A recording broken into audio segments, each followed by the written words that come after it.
युग भगीरथ जिन्होंने ज्ञान की गंगा का दिव्य प्रवाह उत्पन्न किया और उस ज्ञान की गंगा को घर घर तक पहुंचाकर ज्ञान का आलोक जगाया। इस युग के युग व्यास जिन्होंने प्रज्ञा पुराण का सृजन करके गांव गांव स्थान स्थान जन जन तक पुराण परंपरा का अवगाहन किया। इस युग के युग वशिष्ठ जिन्होंने धर्म सूत्र का प्रचार प्रसार किया। इस युग के विश्वामित्र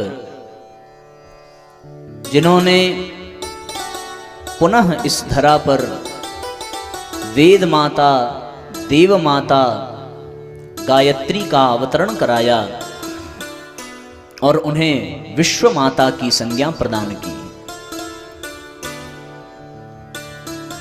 इस युग के युग नायक जिन्होंने युग परिवर्तन, नवयुग की वापसी, सतयुग का आगमन, 21वीं सदी उज्जवल भविष्य जैसा उद्घोष इस संसार को प्रदान किया। ऐसे युग ऋषि जिन्होंने मनुष्य में देवत्व और धरती पर स्वर्गीय वातावरण विनिर्मित करने का संकल्प लिया।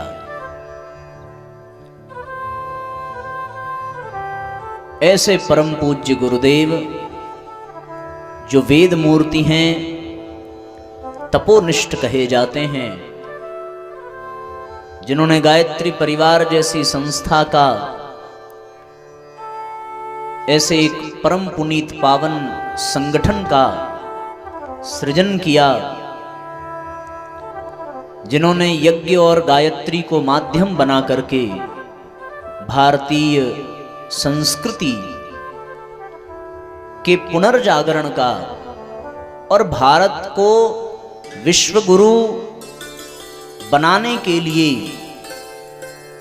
एवं समूचे विश्व ब्रह्मांड को मार्गदर्शन प्रदान करने के लिए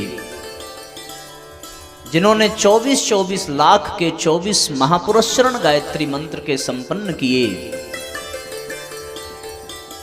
वे हमारे गुरुदेव जिन्होंने एक बार फिर से गुरु शिष्य परंपरा के अंतर्गत लाखों करोड़ों शिष्यों को अपने तप का अंश दे करके उनके जीवन में परिवर्तन का संचार किया एवं उनकी सहधर्मिणी महाशक्ति आदिशक्ति स्नेह सलीला परम वंदनीया माता भगवती देवी के सूक्ष्म संरक्षण में 5 दिवसीय श्रीमद् पावन प्रज्ञा पुराण कथा के आज के इस कार्यक्रम में समस्त दैवीय शक्तियों के मध्य स्थापित व्यासपीठ के समक्ष विराजमान शक्ति स्वरूपा माताओं बहनों एवं देवतुल्य भाइयों, विज्ञान के माध्यम से भविष्य में भी आज की कथा के संदेश का श्रवण लाभ प्राप्त करने वाले हमारे सभी सत्संग प्रेमी भाई बहन, आप सबके हृदय में विराजमान परमपिता परमेश्वर को दंडवत प्रणाम करते हुए आइए आज के सत्र का हम सभी मिलकर श्री गणेश करें। जैसा कि आप सबको पहले से ही विदित है कि आज सायंकालीन सत्र का विश्राम दिवस है। कल हम सभी सवेरे पूर्णाहुति करेंगे और उसके बाद फिर यह कार्यक्रम पूरा मान लिया जाएगा। भविष्य में कब योजना बनेगी, क्या होगा, इसे कोई जानता नहीं है। अतः हम सभी पूरी तन्मयता, पूरी एकाग्रता और अपने तन के साथ साथ अपने मन से भी यहाँ उपस्थित होकर के कार्यक्रम का पूरा लाभ प्राप्त करें। हर कार्यक्रम के पीछे, हर आयोजन के पीछे कुछ न कुछ प्रयोजन होता है। अगर वो प्रयोजन सिद्ध न हो तो फिर वो आयोजन निरर्थक हो जाता है, और यदि प्रयोजन सिद्ध हो जाए तो तमाम व्यवधान के बाद भी आयोजन सफल रहता है। अन्यथा तो आयोजन में कोई व्यवधान न हो, लेकिन जिस उद्देश्य से किया गया वह उद्देश्य ही पूर्ण न हो, तो फिर कार्यक्रम भौतिक दृष्टि से कितना भी सफल माना जाए, वास्तविकता यह होगी कि वह कार्यक्रम असफल ही रहेगा। और इस कार्यक्रम का उद्देश्य कोई भौतिक लाभ नहीं है, इस कार्यक्रम का उद्देश्य कोई सांसारिक लाभ भी नहीं है, इस कार्यक्रम का उद्देश्य कोई लौकिक लाभ भी नहीं है। इस कार्यक्रम का उद्देश्य अलौकिक लाभ है, आध्यात्मिक लाभ है। यह कार्यक्रम बाह्य दृष्टि से आपके लिए लाभकारी संभवतः नहीं ही है, पर अंतर्दृष्टि से यह कार्यक्रम बहुत ही महत्वपूर्ण हो जाता है।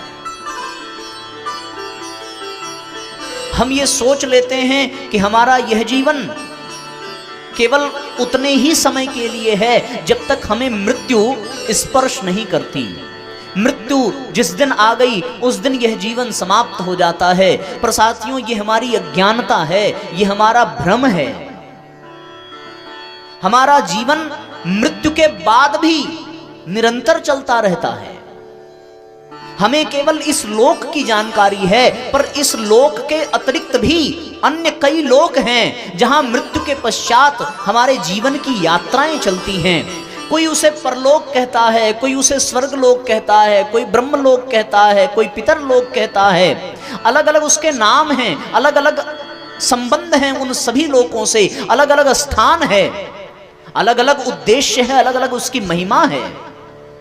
कुल मिलाकर तात्पर्य यह है कि जीवन केवल इतना ही नहीं है जितना इस धरती पर हम देख रहे हैं, बल्कि ये तो उसका एक भाग है, एक हिस्सा है।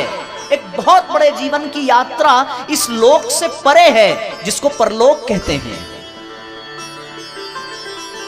इसके प्रमाण शास्त्र में मिलते हैं। न केवल शास्त्र में, बल्कि आज का विज्ञान भी परलोक के प्रमाण को मानने लगा है। हम लोग दूसरे लोकों में गमन करने का प्रयत्न कर रहे हैं।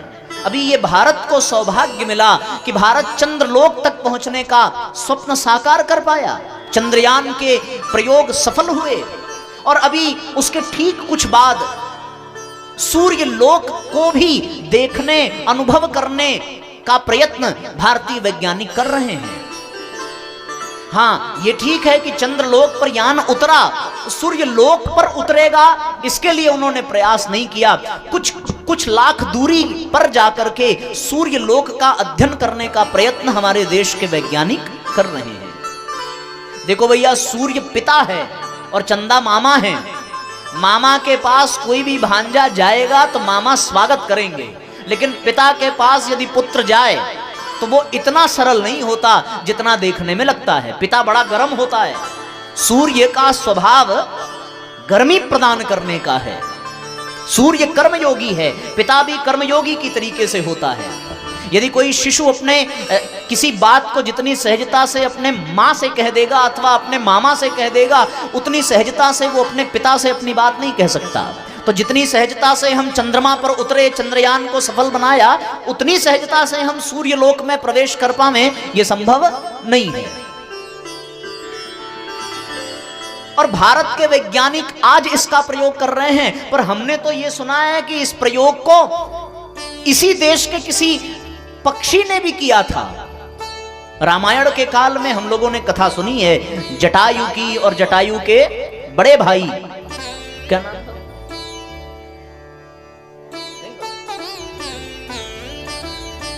पता है आप लोगों को जटायु के बड़े भाई कौन गए थे? हाँ, देखो बाबूजी को पता है।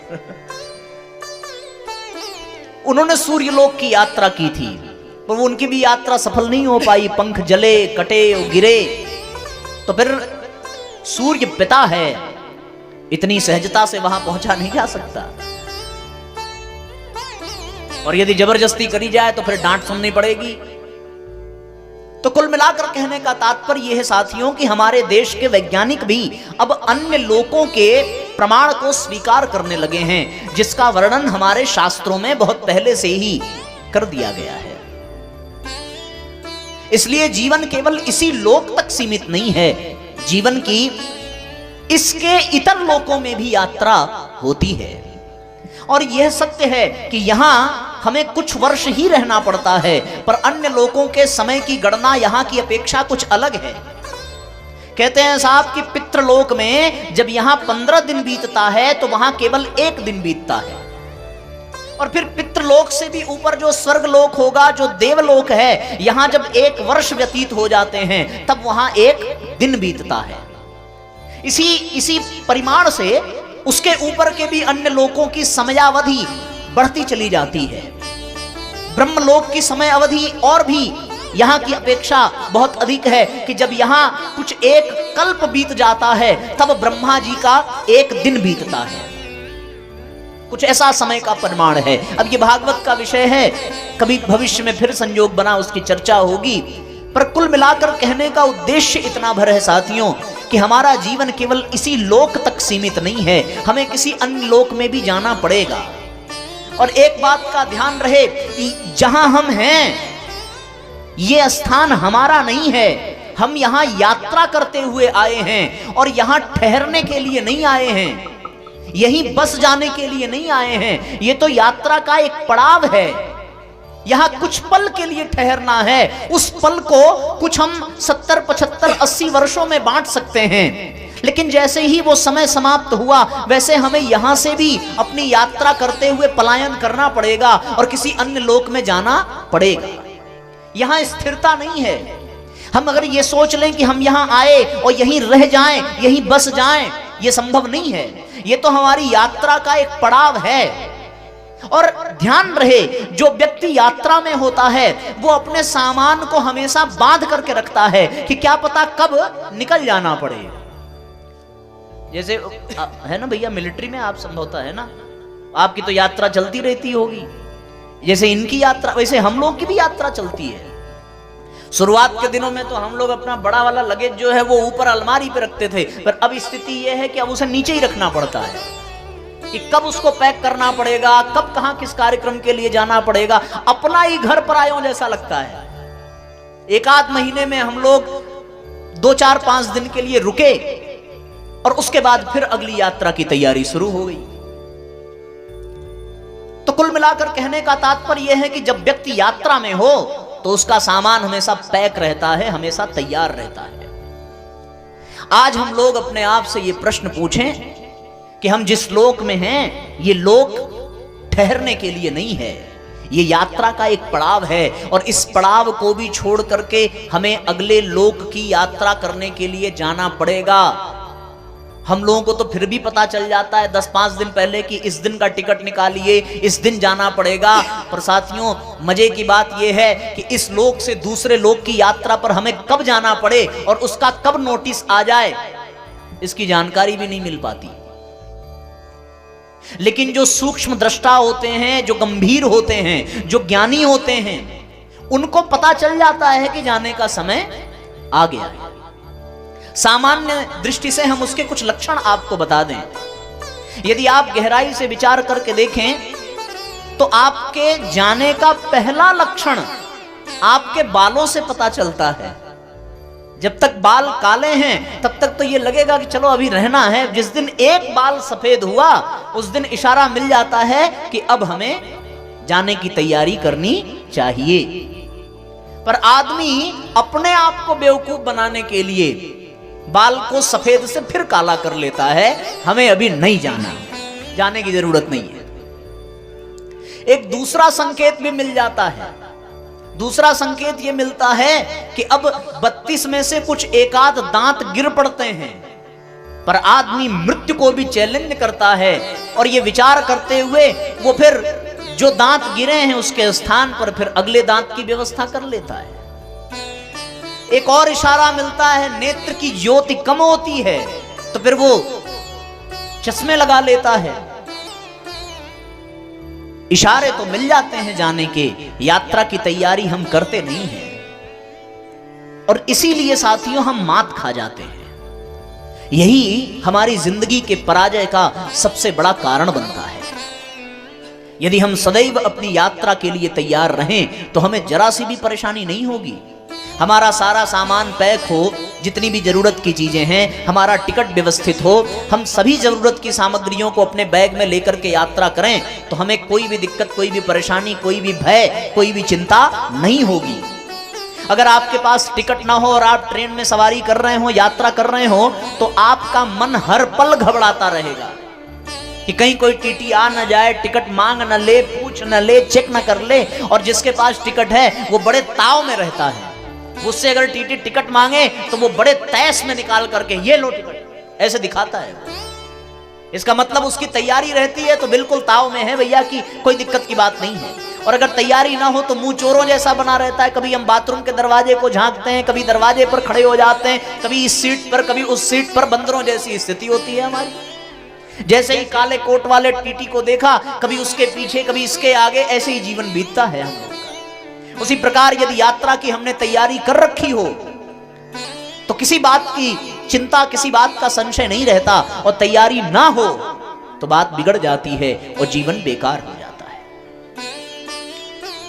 एक आपको सत्य घटना बताएं। एक राज्य था, उस राज्य का यह नियम था कि जो राजा बनेगा वो केवल 5 वर्ष के लिए राजा बनेगा, और 5 वर्ष के बाद जब उसका कार्यकाल समाप्त होगा तो उसे किसी ऐसे निर्जन स्थान पर भेज दिया जाएगा जहां पर न वृक्ष हो, न जल हो, न शुद्ध वायु हो, न कोई इष्ट मित्र हो, केवल हिंसक पशु हो, यहां तक कि जंगल झाड़ियां भी ना हो, जीने का कोई संसाधन न हो। और वो राजा जल के अभाव में, वायु के अभाव में, फलों के अभाव में, इष्ट मित्रों के अभाव में उस द्वीप पर जाकर के तड़प तड़प करके 2-4-10 दिन में मर जाता। ये परंपरा चलती रही। 5 साल के लिए राजा बनता, उसके बाद उसे भेज दिया जाता, और उसके बाद फिर दूसरा राजा बनता, उसकी भी यही दशा होती। एक राजा बड़ा समझदार था। उसने जैसे ही राजगद्दी संभाली और ये देखा कि 5 वर्ष का उसे समय मिला है, उसने पता लगाया कि उसके 5 वर्ष पूरे हो जाने के बाद कौन से द्वीप में उसे जाना पड़ेगा। पता लग गया। उस द्वीप की उसने यात्रा 5 साल बाद जहां करनी है पहले ही करी। पहुंचा उस द्वीप में, वहां जाकर के देखा जीने के लिए किन किन चीजों की यहां आवश्यकता है। अब उसने वहां नहरों का निर्माण करवाया, सड़कों का निर्माण करवाया, भवनों का निर्माण करवाया, वृक्षारोपण करवाए, अपने यहाँ के राज्य के लोगों को ले जाकर के वहां बसाया, फल फूल की व्यवस्था करी, खेती बाड़ी प्रारंभ हो गई। 5 वर्षों में इतना काम किया कि जिस राज्य का वो राजा था उससे ज्यादा आनंद उस स्थान पर था जहां उसे उस द्वीप में जाना था 5 साल के बाद। और साथियों, जब वो 5 साल के बाद रिटायर हुआ तो बड़े चाव से, बड़े आनंद से, बड़ी प्रसन्नता से ढोल नगाड़े के साथ उस द्वीप की यात्रा की उसने, जहां जाने से पहले लोग रोते थे, बिलखते थे, परिवार वाले तड़पते थे कि अब तो ये गया, अब तो ये गया। पर अब तो वो अकेले नहीं गया, अब तो पूरा राज्य उसके साथ गया, क्योंकि उस 5 साल उसने यहां के लिए कुछ नहीं किया, जो किया उसी के लिए किया जहां उसे जाना था। वो हम लोग क्या करते हैं? हम लोगों के लिए जीवन 50 साल के लिए मिला, हमने उस जगह के लिए कुछ किया ही नहीं जहां जाना है। हमने जो भी किया यहीं के लिए किया, यहां के अतिरिक्त और कहीं के लिए नहीं किया। यही हमने सड़कें बनवाई, यही भवन बनवाए, यही मकान बनवाया, यही इष्ट मित्रों की व्यवस्था की, यही खाने पीने की व्यवस्था की, यही जलवायु की व्यवस्था की, सब सरंजाम यहीं पर जुटाया। और जब जाने का समय आया तो यहां से कुछ भी न ले जा पाया, सबका सब यहीं धरा का रह गया, कुछ भी ले नहीं जा पाया, सब यहीं रखा रह गया। एक माता ने पूरी भीड़ का ठीका ले रखा है, भाई सब बजा दो ताली, अकेले बेचारी कितना संघर्ष करेगी। कोई तरंग आ गई, कोई बात अच्छी लग गई, उसने तो बजा दिया, कम से कम उसका ही साथ दे दो आप लोग। कितना हिम्मत जुटाया। तो फिर कोई ना बजाए तो यार अपने ही कोई खराब लगता है, यार हम गलत जगह बजा दिए क्या। होता है ना, कहीं कोई जोक सुनने को मिल जाए तो सुनने के बाद फिर जहां हंसना था वहां तो हंसे नहीं, और जहां नहीं हंसना था वहां आदमी हंस के बेवकूफ बन जाता है। वो पूरी भीड़ का जिम्मा मां ने लिया था। आप लोग थोड़ा सहयोग कर दें, एक आध व्यक्ति अगर ताली बजा दें, अरे तो अब इतना ना कर दो भैया कि हम बोल ही ना पाए। ये दादा बड़ा गजब है ये। तो कुल मिलाकर कहने का तात्पर्य ये था साथियों कि जो अन्य राजाओं ने भूल की वही भूल साथियों हम लोग भी अपने जीवन में कर रहे हैं। हम यहां रुकने रहने के लिए नहीं आए हैं, हम जिंदगी की सफर में हैं, जिंदगी की यात्रा में हैं। ये एक पड़ाव है, इस पड़ाव पर हमें रुकना नहीं है। कोई ऐसा नहीं है जिसे ये शरीर न छोड़ना पड़े, सबको यहां से जाना है, हर व्यक्ति को यहां से मिटना पड़ेगा। सबके जीवन में मृत्यु आने वाली है और हर व्यक्ति को इस स्थान को छोड़ करके जाना है। जब जाना ही है तो फिर हमें उस स्थान की तैयारी करनी चाहिए जिस स्थान पर जाना है, क्योंकि हम लोग जो कुछ भी करते हैं वो केवल यहीं के लिए करते हैं और सब कुछ यहीं पर रह जाता है। किसी कवि ने बड़ी सुंदर पंक्ति कही है, सुख पाता रहा जी सदा जग में, उसे आखिर में दुख पाना पड़ा। पछताया नहीं जो कभी भी कहीं, उसे अंत समय पछताना पड़ा। कोई फूल न बाग में ऐसा खिला, खिल के न जिसे मुरझाना पड़ा। विधि का यह अटल विधान रहा, विधि का यह अटल विधान रहा। जिसे आना पड़ा उसे जाना पड़ा, जिसे आना पड़ा उसे जाना पड़ा। ज्ञानी काटे ज्ञान से अज्ञानी काटे रोय, मौत बुढ़ापा आपदा यह तो सबको होय, यह तो सबको होय। कोई ऐसा नहीं है साथियों जिसे इस दुनिया से जाना ना पड़ा हो। हर व्यक्ति सोचता है कि हम यहाँ रह जाएं, लेकिन साथियों कोई यहाँ रह नहीं पाता। सबको यहाँ से छोड़ करके किसी अन्य स्थान पर जाना है, और हमसे त्रुटि ये होती है साथियों कि हम जहाँ जाना है वहाँ की तैयारी के लिए बिल्कुल चिंता नहीं करते, कोई तैयारी नहीं करते। परिणाम ये निकलता है कि यहाँ जितना भी कुछ बनाया, यहाँ जितना भी कुछ सजाया, सब का सब यहीं का यहीं धरा रह जाता है और हमारा यह जीवन समाप्त हो जाता है। हम कहीं और चले जाते हैं, सब यहीं रह जाता है।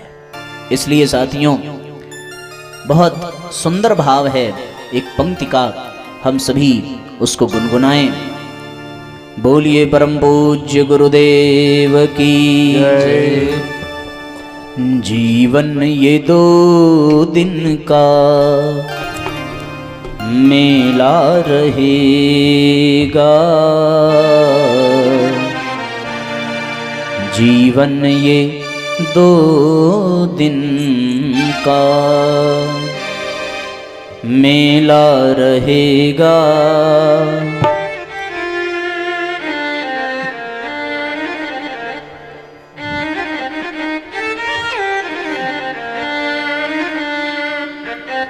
रे मन ये 2 दिन का मेला रहेगा। रे मन ये 2 दिन का मेला रहेगा। कायम न जग का झमेला रहेगा। कायम न जग का झमेला रहेगा। रे मन ये 2 दिन का मेला रहेगा। रे मन ये 2 दिन का मेला रहेगा। कायम न जग का झमेला रहेगा। कायम न जग का झमेला रहेगा।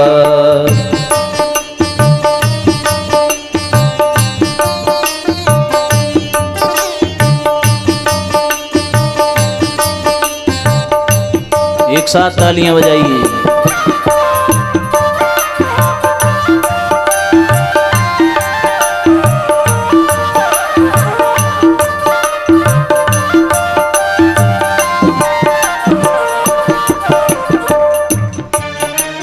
साथी है मित्र गंग के जल बिंदु पान तक। साथी है मित्र गंग के जल बिंदु पान तक। अर्धांगिनी बढ़ेगी केवल मकान तक। अर्धांगिनी बढ़ेगी केवल मकान तक। परिवार के सब लोग चलेंगे श्मशान तक। परिवार के सब लोग चलेंगे श्मशान तक। बेटा भी हक निभाएगा तो अग्निदान तक। बेटा भी हक निभाएगा तो अग्निदान तक। इससे तो आगे, इससे तो आगे भजन ही है साथी। इससे तो आगे भजन ही है साथी। हरि के भजन बिन अकेला रहेगा। रे मन ये 2 दिन का मेला रहेगा। कायम न जग का झमेला रहेगा। रे मन ये 2 दिन का मेला रहेगा। कायम न जग का झमेला रहेगा। रे मन ये 2 दिन का।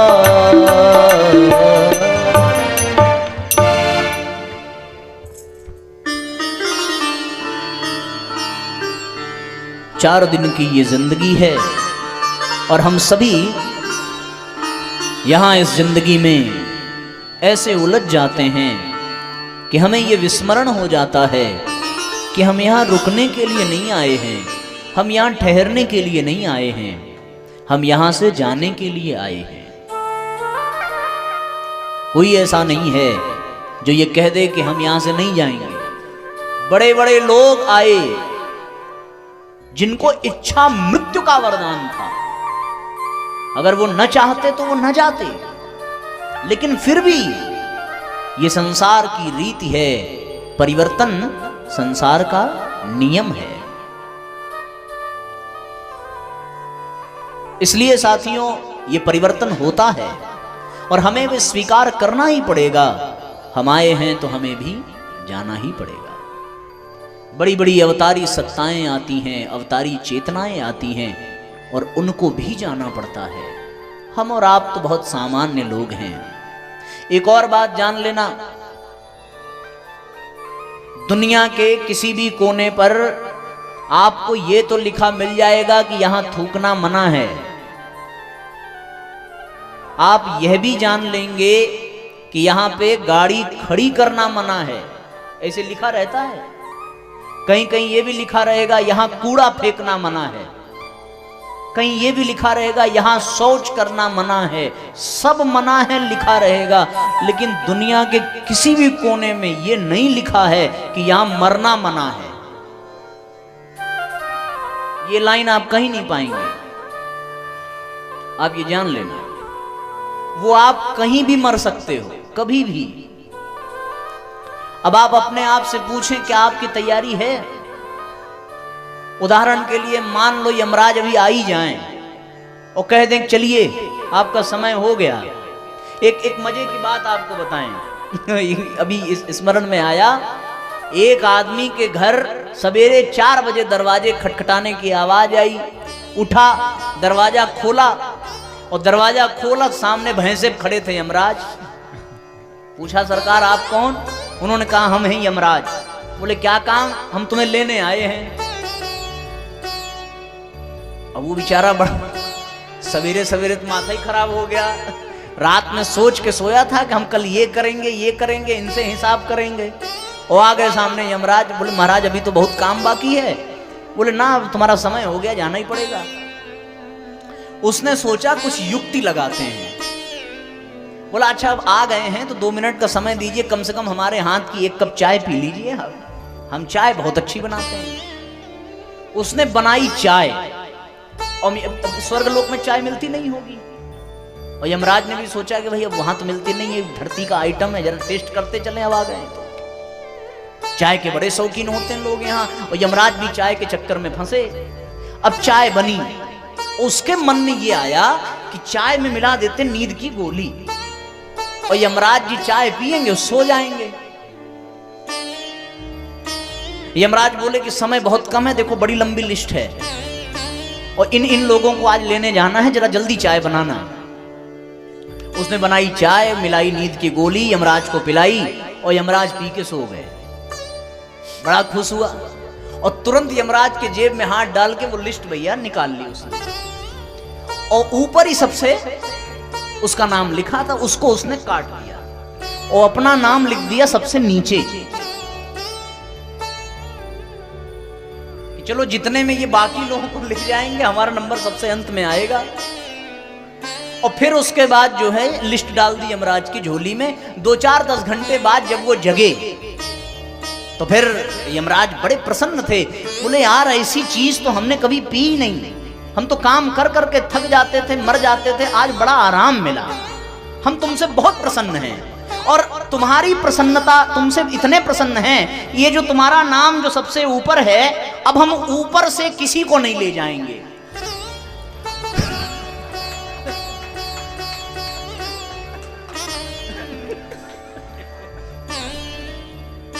हम नहीं चाहते तुम इतने जल्दी जाओ, तुम्हें कष्ट मिले, जाना तो पड़ेगा ही। एक काम ये है कि हम ऊपर से अब नहीं ले जाएंगे किसी को,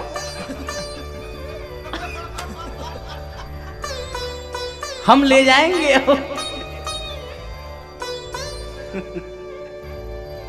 तो कहने का तात्पर्य ये है भैया, कहाँ मनोज जी कहाँ गए हैं? अब सवेरे हम लोग जब जा रहे थे तो ये कहने लगे कि व्यास जी खूब हंसा बुला के सुनाएंगे। हमने सोचा तो नहीं था, ये आ गया प्रसंग। अब वो बेचारा एकदम, उसकी आंखें खुली की खुली रह गई, मुंह खुला का खुला रह गया कि हे भगवान, हमने अपने से अपने पैर पे कुल्हाड़ी मार ली। कहाँ सोचा था कि ऊपर से ले जाएंगे, अब ये तो नीचे से ही ले जाएंगे। अब ये ऐसा हुआ। अब जब यमराज ने देखा नीचे, यमराज को भी आश्चर्य पड़ा, तुम ऊपर से नीचे कैसे आ गए भाई? तब यमराज को पता चला, रही तो बड़ा बेकार आदमी, बस एक चटकन लगाई और लेके गया।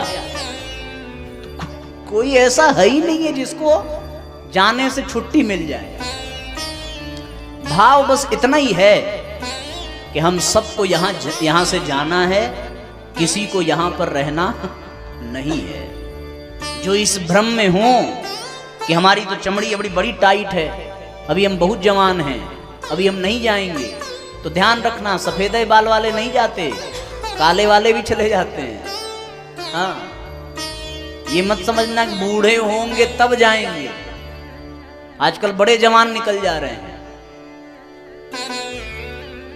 तो साथियों, जिंदगी का कोई भरोसा नहीं है। क्या भरोसा है इस जिंदगी का, क्या भरोसा है इस जिंदगी का, साथ देती नहीं ये किसी का, साथ देती नहीं ये किसी का, क्या भरोसा है इस जिंदगी का, क्या भरोसा है इस जिंदगी का।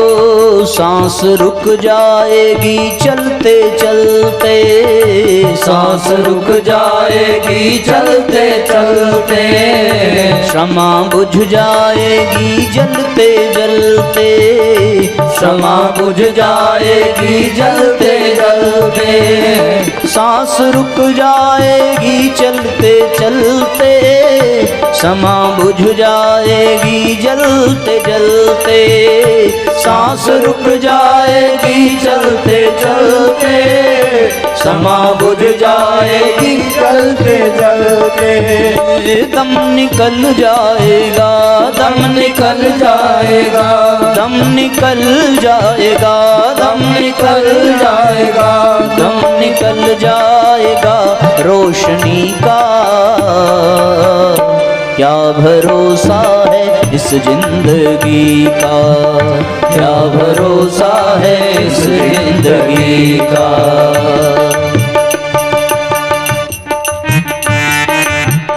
सभी भावपूर्वक तालियां बजाएं।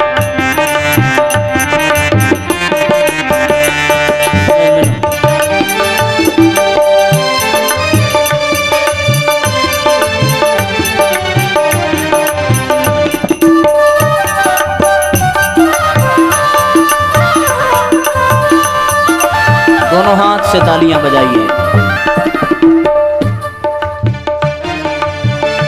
हम रहे ना मोहब्बत रहेगी, हम रहे ना मोहब्बत रहेगी, हम रहे ना मोहब्बत रहेगी, हम रहे ना मोहब्बत रहेगी, दास्तां अपनी दुनिया कहेगी, दास्तां अपनी दुनिया कहेगी, हम रहे ना मोहब्बत रहेगी, दास्तां अपनी दुनिया कहेगी, हम रहे ना मोहब्बत रहेगी, दास्तां अपनी दुनिया कहेगी, नाम रह जाएगा, नाम रह जाएगा, नाम रह जाएगा, नाम रह जाएगा, नाम रह जाएगा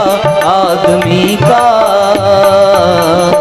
क्या भरोसा है इस जिंदगी का, क्या भरोसा है इस जिंदगी का, क्या भरोसा है इस जिंदगी का, क्या भरोसा है इस जिंदगी का, साथ देती नहीं ये किसी का, साथ देती नहीं ये किसी का,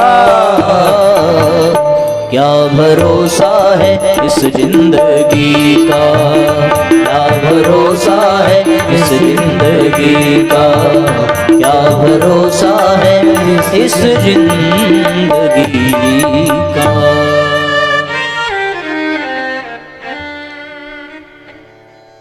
तो हम हम सब लोगों को यहाँ से विदा लेना है।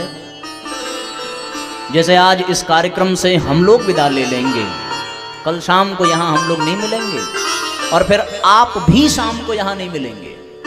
तो जैसे हम लोगों को एक दूसरे से विदा लेना है, उसी प्रकार साथियों इस दुनिया से भी हम लोगों को विदा लेना है। आज नहीं तो कल, कल नहीं तो परसों, कभी न कभी तो जाना ही है। दिक्कत की बात यह है कि कब जाना है इस बात की जानकारी नहीं है। अगर ये जानकारी होती, जैसे महाराज परीक्षित को जानकारी हुई कि 7 दिन के बाद जाना है, तो 7 दिन में उन्होंने जहां जाना था वहां की व्यवस्था बना ली, परलोक की व्यवस्था बना ली। हमें इस बात की जानकारी नहीं है साथियों कि हमें कब जाना है। क्या पता हम कहते कहते चले जाएं, बुरा मत मानना, पर क्या पता आप सुनते सुनते चले जाएं। कोई भी चला जाएगा, कभी भी चला जाएगा, कैसे भी चला जाएगा। फिर ये ले जाने वाला ये कदापि नहीं देखेगा कि हम जाने की स्थिति में हैं या नहीं है। हम लोगों को देखो, जो लोग तैयारी करते हैं जाने की, जैसे वो संत हुए, शहीद हुए, जो लोग तैयारी में रहते हैं, उनको ये नहीं कहा जाता कि ये मर गए भैया, उनको ये कहा जाता है कि इन्होंने शरीर छोड़ दिया। बात समझ में आ रही है? शरीर छोड़ दिया ये कहा जाता है जो तैयारी करके रखते हैं। यानी जो संत हैं, शहीद हैं, सुधारक हैं, महात्मा हैं, ऋषि हैं, महर्षि हैं, ज्ञानी हैं, वो तो तैयार बैठे हैं। और तैयार बैठे हैं तो उनके जाने पर दुनिया कहती है इन्होंने शरीर छोड़ दिया। और सामान्य व्यक्ति जब जाता है तो वो शरीर छोड़ दिया ये नहीं कहते, ये कहते हैं छुड़ा लिया। 2 चीजें हैं हमारे यहां, एक तो है इस्तीफा देना और एक है बर्खास्त कर देना। एक टर्मिनेट कर देना और एक रिजाइन दे देना। जो छोड़ने को तैयार हैं वो रिजाइन देते हैं कि हमें अब नहीं रहना, और जो नहीं तैयार है उनको जबरदस्ती टर्मिनेट करना पड़ता है। यमराज आते हैं, वो कहते हैं निकल बाहर शरीर से, और लेकर के चले जाते हैं। तो ध्यान रहे, जब जाना ही है तो फिर टर्मिनेट होकर के जाने से अच्छा कि हम रिजाइन दे दें, इस्तीफा दे दें। और ये कब संभव है? ये तब संभव है जब हम जाने के लिए तैयारी बना करके रखें। लोग रिजाइन कब देते हैं? जब दूसरी जगह काम बना रहता है।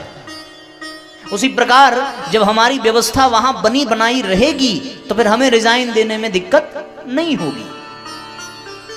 अब परेशानी की बात यह है कि हमने जहां जाना है वहां की तो कुछ व्यवस्था करी ही नहीं, हम तो यहीं के चक्कर में फंसे रहे, तो फिर हम रिजाइन दें कैसे?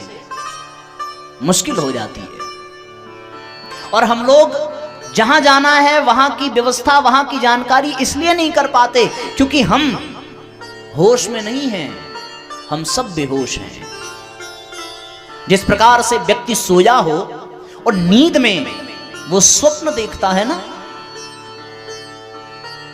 स्वप्न देखता है कि कोई शेर आ रहा है, अब उस शेर ने दहाड़ लगाई, अब उस शेर ने दौड़ाना प्रारंभ किया, अब वो व्यक्ति सपने में बड़ी जोर से भाग रहा है, जबकि ये सच्चाई नहीं है।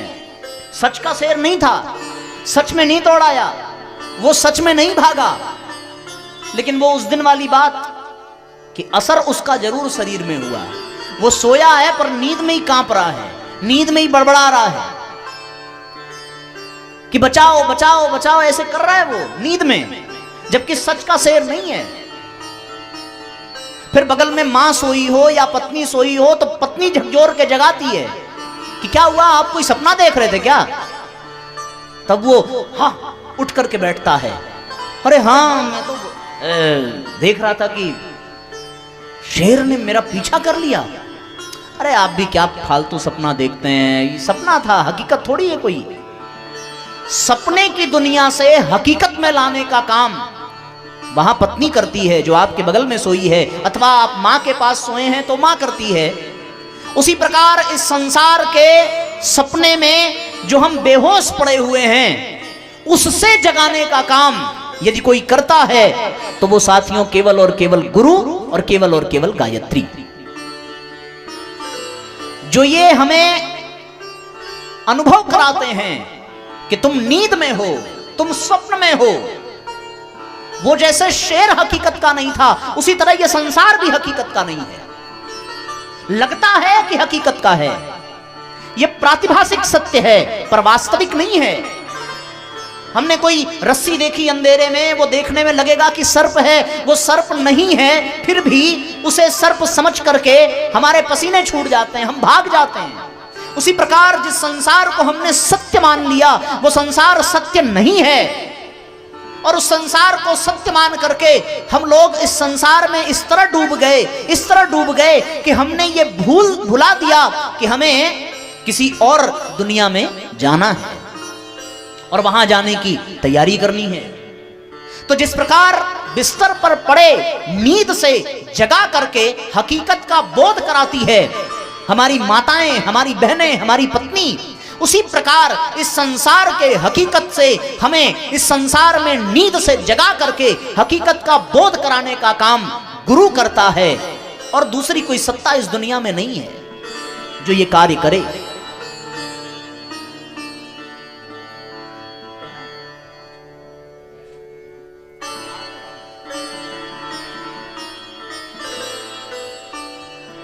तो साथियों, हम लोग इस पर विचार करें कि हम सब तो संसार में सोए पड़े हैं। हमने इस संसार को ही अपना मान लिया और जो हमारा अपना था उसे हमने अपना नहीं माना। श्रीमद् भागवत में एक कथा आती है पुरंजनोपाख्यान की, जीव, जगत और जगदीश की कथा है। उसका सार यही है, संक्षेप में कहूं कि हम सब लोग भगवान के यहां से इस दुनिया में आते हैं और दुनिया में आकर के हम इस दुनिया को ही अपना मान बैठते हैं और हम भगवान को भूल जाते हैं। भगवान ने हमें इस दुनिया में विचरण करने के लिए भेजा कि एक ही स्थान पर रह करके ऊब गए होगे, जाओ थोड़ा टहल करके आ जाओ। और फिर हम अन्यान्य योनियों को धारण करके इस दुनिया में आते हैं। विचरण करने के लिए भेजा था कि जाइए, घूमिए, टहलिए, थोड़ा वातावरण बदले और बदल करके फिर आप वापस आ जाना। पर जीव यहां आया और यहां आकर के वो नाना प्रकार के बंधनों में बंधा और इस प्रकार से बंधा कि वो केवल और केवल यही का हो करके रह गया, जबकि वो इसका यहां कोई संबंध नहीं था। उसका संबंध वास्तव में केवल और केवल परमात्मा से है और किसी से संबंध नहीं है। इस बात को हमें समझने की आवश्यकता है। जिसे पाया नहीं जा सकता उसे संसार कहते हैं और जिसे खोया नहीं जा सकता उसे भगवान कहते हैं। भगवान को आप कभी खो नहीं सकते, वो आपका है, आप उसके हैं। आपका उससे कभी संबंध विच्छेद हो ही नहीं सकता, कदापि नहीं हो सकता। और यह संसार ऐसा है जिसे कभी पाया नहीं जा सकता। हम जिसे आज अपना कह रहे हैं वो कितनी देर हमारा है इसकी गारंटी किसी के पास नहीं है। जिसे हम ब्याह करके घर ले आए, जिसे हमने अपनी पत्नी समझी, वो कितनी देर के लिए पत्नी है, इस बात का दावा दुनिया का कोई व्यक्ति नहीं कर सकता। यहां तक कि जो हमारा पुत्र है वो कितनी देर के लिए हमारा पुत्र है, इसकी कोई गारंटी नहीं है। यहां कोई किसी का सगा नहीं है, सब अपना अपना हिसाब पूरा करने के लिए आते हैं। और जैसे ही साथियों हिसाब पूरा होता है वैसे ही लोग यहां से प्रस्थान कर जाते हैं। अद्भुत यह संसार, यहां पर कोई किसी का सगा नहीं। ये संसार ऐसा ही है कि इस संसार में आते सब हैं लेकिन इस संसार में कोई भी किसी का सगा नहीं है। और हमने सबको अपना समझा, फिर भगवान ही एक अपना स्वरूप बनाते हैं और दुनिया में गुरु बन करके आते हैं और जीव को झकझोर कर ये बोध कराते हैं कि भैया जग जा, बहुत घूम लिया तूने इस संसार में, अब तो चेत जा। कितना दिन तक तड़पेगा, कितना दिन तक बेकार में समय गंवाएगा। अब तो समझ, अब तो पहचान अपने आप को, तू यहां का नहीं है। अगर यहां का होता तो यहां की चीजें तुझे अच्छी लगती। होता है ना, आप किसी और के घर चले जाओ वो घर कितना भी अच्छा हो, लेकिन आनंद तो भैया अपने वाले ही घर में आता है। कितना भी आलीशान व्यवस्था हो जाए, पर जो मजा अपने घर अपनी रसोई में बैठ करके अपनों के हाथ से भोजन करने का है, वो दुनिया के किसी भी कोने में मिलने वाला नहीं है। एक बार ग्वाल वालों को यह पता चला कि ये कन्हैया यहां का नहीं है, ये गोलोक का है। तो फिर उन्होंने भगवान कृष्ण से कहा कि कान्हा एक काम कर, जैसे गोकुल में हम लोग रहते हैं, तू गोलोक का है, हम लोगों को भी एक बार घुमा दे। भगवान भी भक्तों के दास, बोले वैसा ही है तो फिर चलो। और भगवान ने सब ग्वाल वालों को लिया और सबको पहुंचा दिया गोलोक धाम, जहां जाने के लिए लोग कितनी तपस्या करते हैं, कितनी बड़ी साधना करते हैं, हजारों हजार वर्षों तक कठोर से कठोर साधना करके भी गोलोक धाम की प्राप्ति नहीं होती। पर आज वो सारे ग्वाल बाल गोलोक धाम के दरवाजे पर पहुंचा दिया।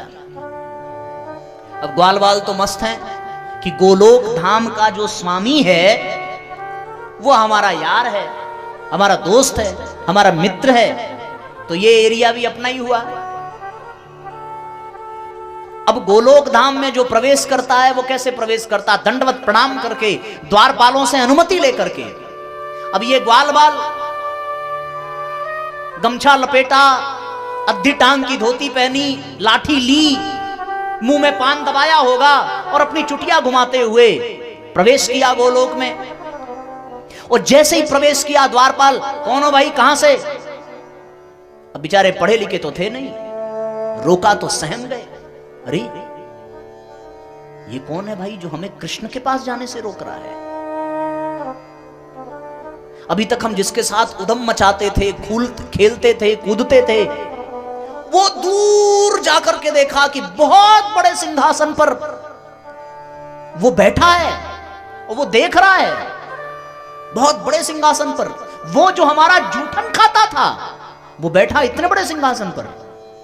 अब बेचारे बड़े संकोच में पड़े, ये भगवान हम कहां आ गए, इससे अच्छा तो अपना गोकुल था। अब गोकुल में तो कोई मर्यादा नहीं थी कि भाई यहां जाना है तो हाथ पैर धुल करके जाना है, कपड़े बदल करके जाना है। अब गोलोक धाम में प्रवेश किया, जगह जगह एकदम स्वच्छता, पवित्रता, सुंदर सजावट, जगह जगह फूल लगा होगा, फुलवारी होगी। और जैसे ही फूल छूने गए, तुरंत वहां का माली, ए भाई काहे हाथ लगा रहे हो? हर कदम पर रुकावट, हर कदम पर टोका टोकी, अपनापन नहीं लग रहा है, एक संकोच है। अब आगे जाएं कि ना जाएं? अब वहां पहुंचे, सोचा चल करके कहेंगे कि तुम्हारा द्वारपाल हमें फूल नहीं तोड़ने दिया। अब वहां पहुंचे तो वहां का तो दृश्य ही अलग है कि शेष नाग पर विराजमान वो भगवान साक्षात परात्पर ब्रह्म, जिनकी सेवा में यक्ष, गंधर्व, नाग, किन्नर, ब्रह्मा, शिव आदि समस्त नारद सारद सब हाथ जोड़ करके खड़े हैं, सब भगवान की स्तुति कर रहे हैं, लक्ष्मी चरण दबा रही हैं। अब ये दृश्य देखने के बाद तो क्या हिम्मत पड़ेगी भैया कि हम जाकर के कहें कि ये हमारा दोस्त है? संभव है? व्यवहारिक दृष्टि से आप देखिए। अब वो बेचारे अपने गमछे को अपने मुंह में दबाए, आपस में काना फूसी करके मनी मन द्वारपाल से कहते, भैया हमें गोकुल ही जाने दो, हमारा तो गोकुल ही अच्छा है, हमें वो स्थान नहीं चाहिए जहां कान्हा हमसे दूर रहे, हमसे बात ना कर सके, हमसे मिल ना सके, हमारे लिए हमारा गोकुल ही अच्छा है। सब विलाप करने लगे, रोने लगे कि हम ये कहां आकर के फंस गए, हमें गोलोक का वासी नहीं बनना। भले यहां बड़े सिद्ध योगी संत आना चाहते हो, लेकिन हम यहां नहीं आना चाहते। क्यों नहीं आना चाहते? क्योंकि जो मेरा यार है, जो मेरा दोस्त है, उसे हम छू नहीं सकते, उसे हम अपने पसंद की चीज खिला नहीं सकते, उसके साथ खेल नहीं सकते, उसके साथ हम उठ बैठ नहीं सकते, उसके साथ हम गायें नहीं चरा सकते, उससे बंसी नहीं बजवा सकते, उसके साथ हम माखन चोरी नहीं कर सकते, उसके साथ हम गांव गांव घूम नहीं सकते। हमें ये गोलोक नहीं चाहिए, हमारे लिए तो हमारा गोकुल ही गोलोक से बढ़कर है। क्या सुविधा नहीं है गोलोक? फिर भी लौट करके आए, वो सब आकर के कहने लगे, कन्हैया ये तुम्हारा गोलोक तो बहुत बेकार है यार, हमारा गोकुल बहुत अच्छा है। जब मन करे कदम की डारी पर चढ़ जाओ, जब मन करे यमुना नदी में कूद जाओ। वहां तो यार बात बात पर एक फूल क्या तोड़ने के लिए मन मना लिया, वो ऐसे तुम्हारे द्वारपाल ने डांटा। तो भगवान ने फिर अपनी वैष्णवी माया का प्रयोग करके इन सब की मति फेरी। ये ठीक है, ये यही ठीक है। उसी प्रकार साथियों, हम लोग यदि यहां हैं और यहां का ही हमारा जीवन है तो यहां की सारी चीज हमें अच्छी लगती, फिर यहां हमें कोई दुख नहीं होता। लेकिन यदि दुख हो रहा है, संसार को भगवान बुद्ध ने दुखालय कहा है, सर्वम दुखम, सब जगह दुख है, हर कदम पर दुख है। और यदि दुख है तो इसका मतलब हम यहां के नहीं हैं, क्योंकि यदि यहां के होते तो दुख होता भी तो हम अपने हिसाब से उसको हैंडल कर लेते। लेकिन हम कहां कर पाते हैं? हमारे एक घर में कोई समस्या आ जाए तो हम अपने हिसाब से मैनेज कर लेते हैं, वहां कोई दिक्कत नहीं होती। लेकिन बाहर अगर कहीं पेट दर्द हो जाए तो टेंशन हो जाती है, यार अब कौन सा दवा। अपने यहाँ का इलाका कुछ और है, डॉक्टर परिचित, घर वाले परिचित, ताव से कह देंगे अरे जरा ये वाली बूटी ले आना, ये वाला चूरन ले आना। और बाहर कहीं पेट में दर्द हो जाए तो मुंह लटक जाता है, जबकि सेवा करने वालों की कमी नहीं है। तो कुल मिलाकर कहने का तात्पर्य साथियों कि हम लोग यहां के है ही नहीं है, और अगर यहां के होते तो हम यहीं रह जाते। लेकिन हम लोग नींद में सोए हैं, भ्रम में सो रहे हैं, हम जग नहीं पा रहे हैं। और वो जगाने का काम कौन करता है? भगवान खुद आता है हमको जगाने। वो किस रूप में आता है? अब वो आता है जगाने तो वो गुरु के रूप में आता है, गुरु बन करके आता है। और जब जीवन में गुरु आ जाए और हम गुरु को पहचान लें और गुरु का वर्ण कर लें, तब ये जान लेना कि हमारी तैयारी अब प्रारंभ हो गई, जहां जाना है वहां के तैयारी प्रारंभ हो गई। ये समझो, पहुंच गए, व्यवस्था बन गई, ऐसी बात नहीं, तैयारी प्रारंभ हुई है। क्योंकि जीवन में जब गुरु आता है तो उसके कुछ लक्षण होते हैं साथियों।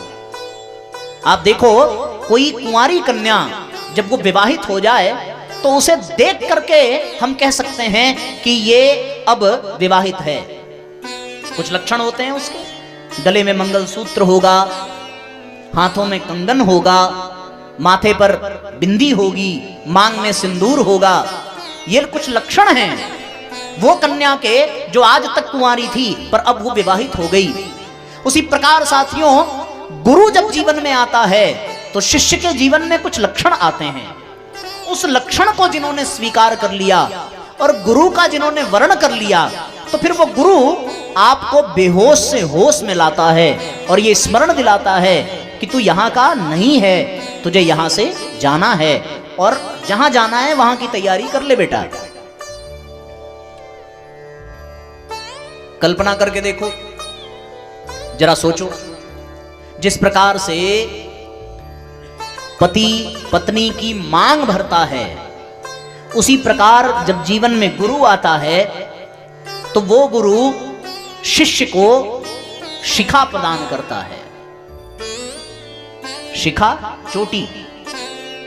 आप जीवन में गुरु का वर्ण करें तो गुरु शिखा प्रदान करता है। जिस प्रकार से पति पत्नी को माथे पर बिंदी लगा करके, कुमकुम लगा करके अपनी पत्नी होने का दर्जा प्रदान करता है, उसी प्रकार गुरु अपने शिष्य को तिलक लगा करके अपना गुरुत्व प्रदान करता है। अब ये लक्षण है शिष्य होने के, ये गुरु ने दिया। अलग अलग गुरुओं के द्वारा अलग अलग प्रकार के तिलक भी प्रदान किए जाते हैं। आपने देखा होगा, किसी परंपरा के जो शिष्य हैं वो त्रिपुंड लगाते हैं, किसी परंपरा के ऊर्ध्वपुंड लगाते हैं, किसी परंपरा के त्रिशूल आकृति का तिलक लगाते हैं, कोई तो उसमें बीच में लाल तिलक लगाते हैं। अलग अलग सबका, कोई नाक तक तिलक लगाते हैं। अलग अलग वैष्णवों के अलग अलग परंपरा के जो संत हैं उनके अपने तिलक की भी अलग अलग परंपरा है। जो जानकार हैं, जो इस परंपरा में रखते हैं रुचि, वो तिलक देख करके बता सकते हैं कि ये कौन से गुरु का शिष्य है। जो तांत्रिक हैं उनके तिलक लगाने की पद्धति कुछ अलग होती है। हमारे काशी में आप चले जाइए, काशी में तिलक लगाने का, भस्म लगाने का एक अलग ही उसका एक स्वरूप है। आप किसी भी त्रिपुंड लगाए हुए और बीच में लाल रंग का गोला सा चंदन देख करके बड़ी सहजता से आप कह सकते हो कि भाई ये व्यक्ति बनारस का जरूर, आराम से। आप एक विशेष प्रकार का तिलक देख करके अपने आप कह दोगे कि ये मथुरा का ही है और कहीं का नहीं है। गुरु तिलक प्रदान करता है, गुरु शिखा प्रदान करता है। और जिस प्रकार से पति अपनी पत्नी को वरण करने के लिए मंगल सूत्र प्रदान करता है, उसी प्रकार गुरु अपने शिष्य को यज्ञोपवीत प्रदान करता है। सूत्र उसको भी कहते हैं, सूत्र प्रदान करता है। शिखा, सूत्र, चंदन, ये लक्षण हैं गुरु के वर्ण करने। जिसके शिखा हो, जिसके सूत्र हो, जिसके तिलक हो माथे पर, वो ये जान ले कि वो गुरु का वर्ण कर चुका है और अब उसकी तैयारी प्रारंभ हो जाती है। एक और बात का ध्यान रहे कि जब जीवन में गुरु आता है तो कोई एक मंत्र आता है, गुरु मंत्र प्रदान करता है, ठीक है ना। जैसे पत्नी अगर पति के घर गई तो पति उसे गोत्र प्रदान करता है, गोत्र प्रदान करता है। उसी प्रकार गुरु एक मंत्र प्रदान करता है। एक और बात, पति पत्नी का विवाह करके आने के पश्चात उसे एक आवास, एक निवास, एक घर प्रदान करता है। उसी प्रकार गुरु एक तीर्थ प्रदान करता है, एक आश्रम प्रदान करता है। हम लोगों को मिला है, गुरु जी ने हम लोगों को भी दिया। शांति कुंज अपना है, शिखा, सूत्र, तिलक, और जिस प्रकार से पति पत्नी को कंगन प्रदान करता है, उसी प्रकार गुरु शिष्य को रक्षा सूत्र प्रदान करता है, रक्षा बांधता है, संकल्प कराता है। 3 बार धागे बांधते हैं, एक अपने लिए, एक संसार के लिए, एक समाज के लिए, एक परिवार के लिए। व्यक्ति निर्माण, परिवार निर्माण और समाज निर्माण, उपासना, साधना, आराधना, तमाम बातें हैं जो एक ही कार्यक्रम में तो सब बताया नहीं जा सकता। अब जरा जोड़ो, देखो, जरा कल्पना करके देखो कैसे कैसे जीवन में शिष्य के लक्षण आते हैं गुरु के वर्ण के। जो कन्या कुंवारी थी ना, वो अपने मायके में कोई भी वस्त्र धारण कर ले, उसे कोई रोकने वाला, वो सलवार सूट भी पहन सकती थी, वो पैंट शर्ट भी पहन सकती थी, वो जीन्स भी पहन सकती थी, वो जो भी उनके परिधान होते हैं। लेकिन अब पति से जुड़ने के पश्चात पति एक विशेष प्रकार का वस्त्र प्रदान करता है जिसको साड़ी कहते हैं। अब गुरु से जुड़ गया जो शिष्य, तो गुरु भी उसे प्रदान करता है जिसको धोती कहते हैं। पति भी धोती देता है और गुरु भी धोती देता है, तो गुरु एक वस्त्र प्रदान करता है। कितना सुंदर संयोग बन रहा है, हमने तो सोचा ही नहीं था कि ऐसा तारतम्य बनेगा। एकदम नया माल आपको परोस रहे हैं भैया। आज तक अभी किसी कथा में अपने दिमाग में ये बात आई नहीं। एकदम पकी पकाई चीज है, इसको ग्रहण कर लो तो बात बन जाएगी। चलो जरा गिन करके बताओ क्या क्या है। जैसे पत्नी की बिंदी होती है वैसे गुरु का तिलक होता है, जैसे मांग में सिंदूर होता है वैसे माथे पर शिखा होती है, मस्तक पर। फिर जैसे गले में मंगल सूत्र होता है वैसे गुरु यज्ञोपवीत प्रदान करता है, जैसे हाथ में कंगन वैसे हाथ में रक्षा सूत्र, है ना। जैसे पति गोत्र प्रदान करता है, अब उसका गोत्र बदल गया, उसी प्रकार गुरु मंत्र प्रदान करता है। जैसे पति एक घर प्रदान करता है, गुरु एक तीर्थ प्रदान करता है। एक और बात, जिस प्रकार पति पत्नी को एक परिवार प्रदान करता है ना, एक परिवार प्रदान करता है, उसी प्रकार गुरु भी एक परिवार प्रदान करता है। आज हम लोगों की स्थिति क्या है? कई किलोमीटर दूर यदि कोई गायत्री मंत्र का दुपट्टा लेने वाला व्यक्ति, पीले कपड़े वाला व्यक्ति दिख जाए, अब वो कौन सी बिरादरी का है, क्या नाम है, कहां से आया, इससे मतलब नहीं यार, ये तो अपने कौम का है, अपने परिवार का है। पूछेंगे गायत्री परिवार से पहला कब से जुड़े? भाई हम तो 10 साल से जुड़े। अरे वाह, कैसे जुड़े? बस शुरू हो गई बातचीत। तो जैसे पत्नी को एक परिवार दिया, उसी प्रकार गुरु अपने शिष्यों को भी एक परिवार देता है। अब उसका उठना बैठना चोर उचक्कों, गुंडे, मवाली, फालतू लोगों, शराबी, कबाबी के बीच में नहीं है। अब उसका उठना बैठना, चलना फिरना, खाना पीना अब उसका गायत्री परिवार में होने लगा, क्योंकि उसे एक परिवार गुरु ने प्रदान कर दिया। गुरु परिवार देता है। कितनी चीजें हो गई, कोई गिन रहा है कि नहीं? अब फिर से गिनना पड़ेगा। आप लोग तो समय की नजाकत समझते नहीं हैं। हम सोच रहे हैं कि जरा देखें गिनते गिनते हम लोग कहां तक पहुंचते हैं, है कि नहीं? चलो अब की बार याद रखना, अब की बार दोबारा हमें न गिनना पड़े। सब लोग गिनिए जरा अपनी उंगली पर। उंगली किसके किसके पास है भाई? हाथ उठाओ जरा। अरे वाह। हाँ, तो ये उंगली गिनने के लिए, उंगली करने के लिए नहीं है। इसलिए निंदा चुगली छोड़ करके हमारा काम करिए। पहला, भाई भूल गए तो बात बिगड़ जाएगी। गुरु तिलक देता है बिंदी के तरीके से, फिर गुरु ने शिखा प्रदान की सिंदूर के तरीके से, फिर मंगलसूत्र के तरीके से यज्ञोपवीत प्रदान किया, उसके बाद फिर कंगन के तरीके से रक्षा सूत्र प्रदान किया, गोत्र के तरीके से मंत्र प्रदान किया, परिवार के तरीके से एक परिवार प्रदान किया, घर के तरीके से एक तीर्थ, एक आश्रम प्रदान किया।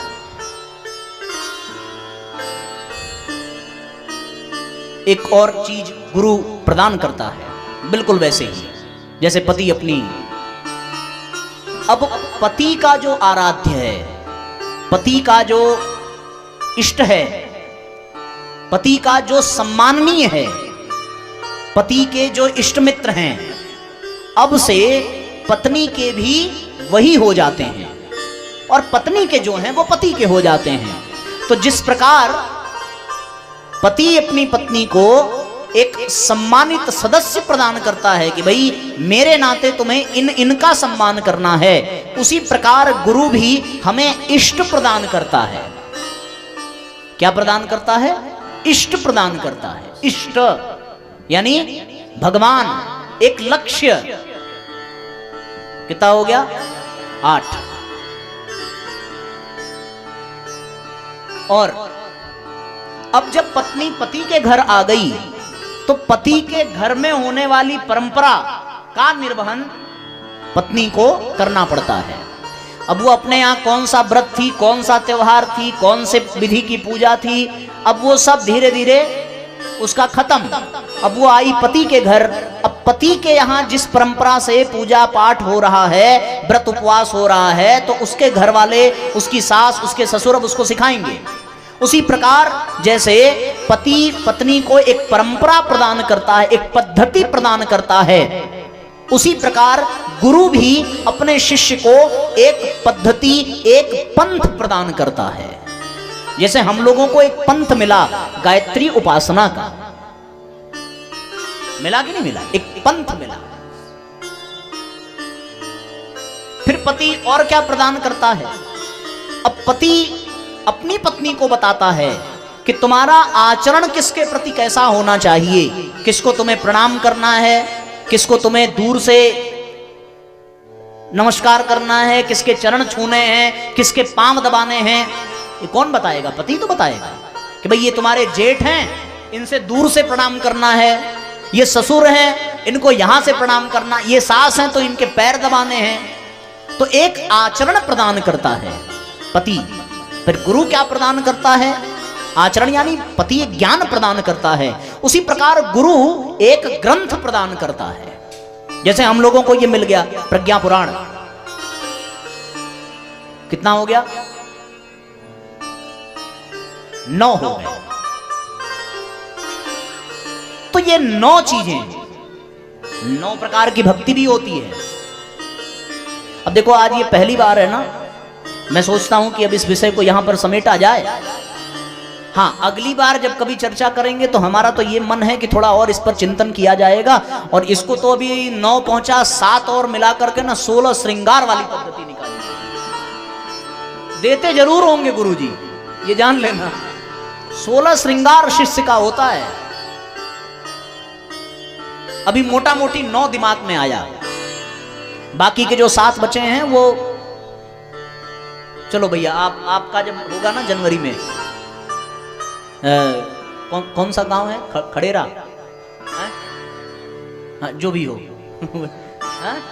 अरे तो यहाँ वाला है ना, अगला कार्यक्रम भैया के यहाँ है, तो उनके गांव में जब होगा तो अपन 16 श्रृंगार पूरा करेंगे। तो कहने का तात्पर्य यह है साथियों कि गुरु ही वो शक्ति है, गुरु ही वो सत्ता है जो मनुष्य को इस बात का बोध कराती है कि मनुष्य इस संसार का नहीं है, उसे कहीं और जाना है, और जहां जाना है वहां की तैयारी उसे करनी पड़ेगी। उसके लिए एक मंत्र देता है, एक ग्रंथ देता है, एक पंथ देता है, एक सूत्र देता है, एक शिखा देता है, एक तिलक देता है, एक तीर्थ देता है, एक आश्रम देता है कि इसके सहारे, इसके माध्यम से तुम्हें अपने दूसरे लोक में जाने की तैयारी करना प्रारंभ कर देना चाहिए। उसी प्रकार साथियों हम सब लोगों को यहां पर आज इस कार्यक्रम में एक नई चीज मिलने जा रही है। आपको आज गुरु के वर्ण करने का एक सौभाग्य प्रदान किया जा रहा है। वो परम पूज्य गुरुदेव जिन्हें हम सब अपना इष्ट, अपना आराध्य, अपना अभिभावक मानते हैं, जिनके संरक्षण में, जिनके तत्वावधान में यह कार्यक्रम संपन्न हो रहा है, वह गुरु सत्ता जिसे हम सभी अपना सद्गुरु मान करके उनके अनुशासन में अपने जीवन को धीरे धीरे आगे ले चल रहे हैं। अच्छा,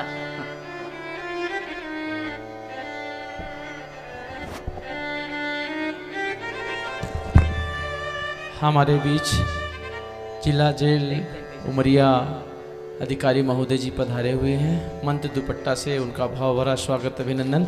आप सभी लोग तालियों से उनका भाव भरा अभिनंदन।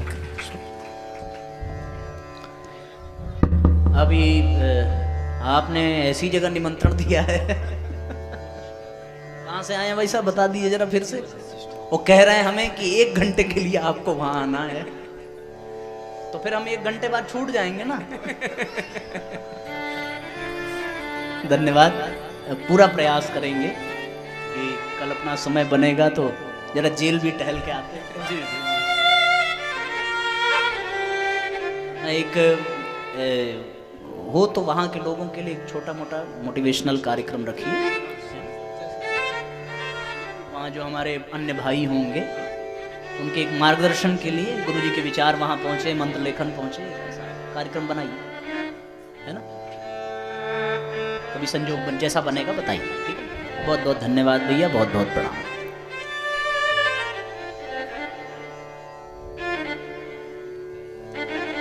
बोलिए गायत्री माता की जय हो, बोलिए यज्ञ भगवान की जय हो, बोलिए परम पूज्य गुरुदेव की जय हो। आइए सभी भावपूर्वक तालियां बजाते हुए गुनगुनाएंगे।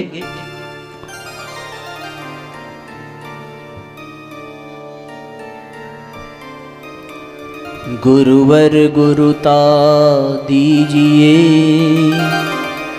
हे पावन श्री राम। जन जन के सुख चैन हित, कभी न लें विश्राम।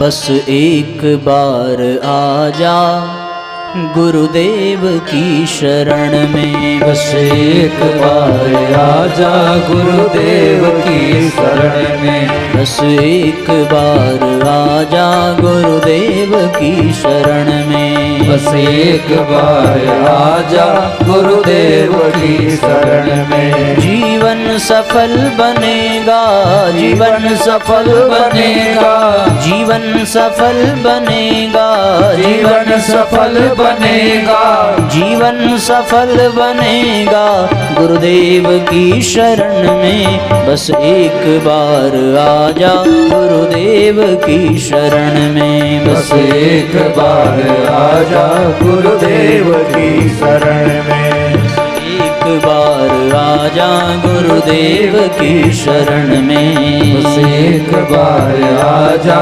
गुरुदेव की शरण में। दोनों हाथ ऊपर उठा करके एक साथ तालियां बजाइए।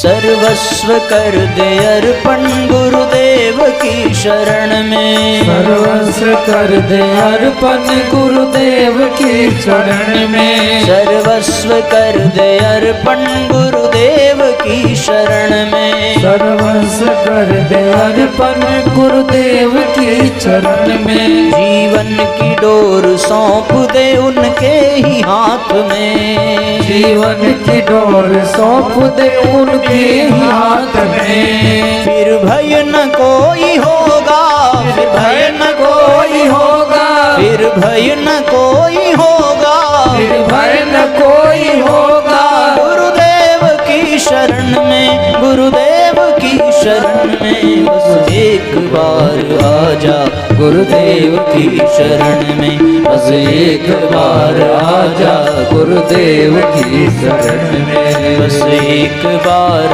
आजा गुरुदेव की शरण में, एक बार आजा गुरुदेव की शरण में।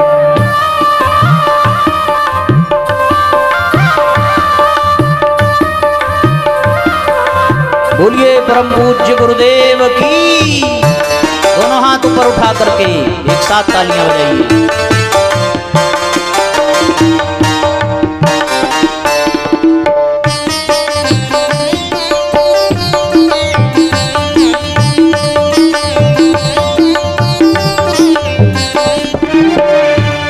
श्रद्धा से सिर झुका ले गुरुदेव की शरण में, श्रद्धा से सिर झुका ले गुरुदेव की शरण में, श्रद्धा से सिर झुका ले गुरुदेव की शरण में, श्रद्धा से सिर झुका ले गुरुदेव की शरण में, विश्वास अटल रखना गुरुदेव की शरण में, विश्वास अटल रखना गुरुदेव की शरण में, निर्मल हृदय बनेगा, निर्मल हृदय बनेगा, निर्मल हृदय बनेगा, निर्मल हृदय बनेगा, गुरुदेव की शरण में, बस एक बार आजा गुरुदेव की शरण में, बस एक बार आजा गुरुदेव की शरण में, बस एक बार आजा गुरुदेव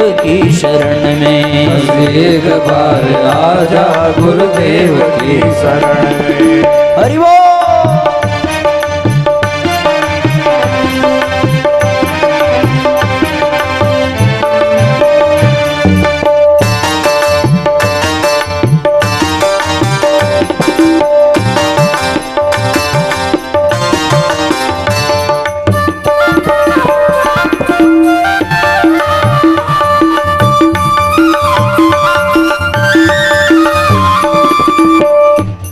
तन मन लुटा दे अपना गुरुदेव की शरण में, तन मन लुटा दे अपना गुरुदेव की शरण में, भक्ति में लीन होकर बस आजा गुरु चरण में, भक्ति नहीं न होकर बस आजा गुरु चरण में, तन मन लुटा दे अपना गुरुदेव की शरण में, तन मन लुटा दे अपना गुरुदेव की शरण में, भक्ति में लीन होकर बस आजा उन शरण में, भक्ति में लीन होकर बस आजा उन शरण में, सब कुछ लगा दे अपना हो, सब कुछ लगा दे अपना, सब कुछ लगा दे अपना गुरुदेव की शरण में, बस एक बार आजा गुरुदेव की शरण में, बस एक बार आजा गुरुदेव की शरण में। जीवन सफल बनेगा, जीवन सफल बनेगा गुरुदेव की शरण में, जीवन सफल बनेगा गुरुदेव की शरण में। बस एक बार आजा गुरुदेव की शरण में, बस एक बार आजा गुरुदेव की शरण में, बस एक बार आजा गुरुदेव की शरण में।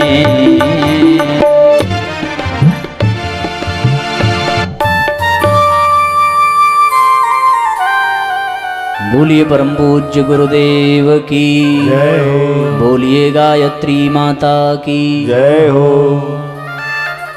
तो साथियों, जीवन में सत्य का, वास्तविकता का बोध करने के लिए गुरु की आवश्यकता पड़ती है।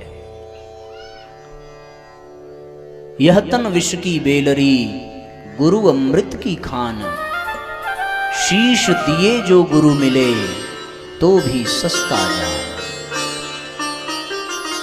मस्तक कटाने पर भी यदि गुरु की प्राप्ति हो जाए तो गुरु का वर्ण कर लेना चाहिए।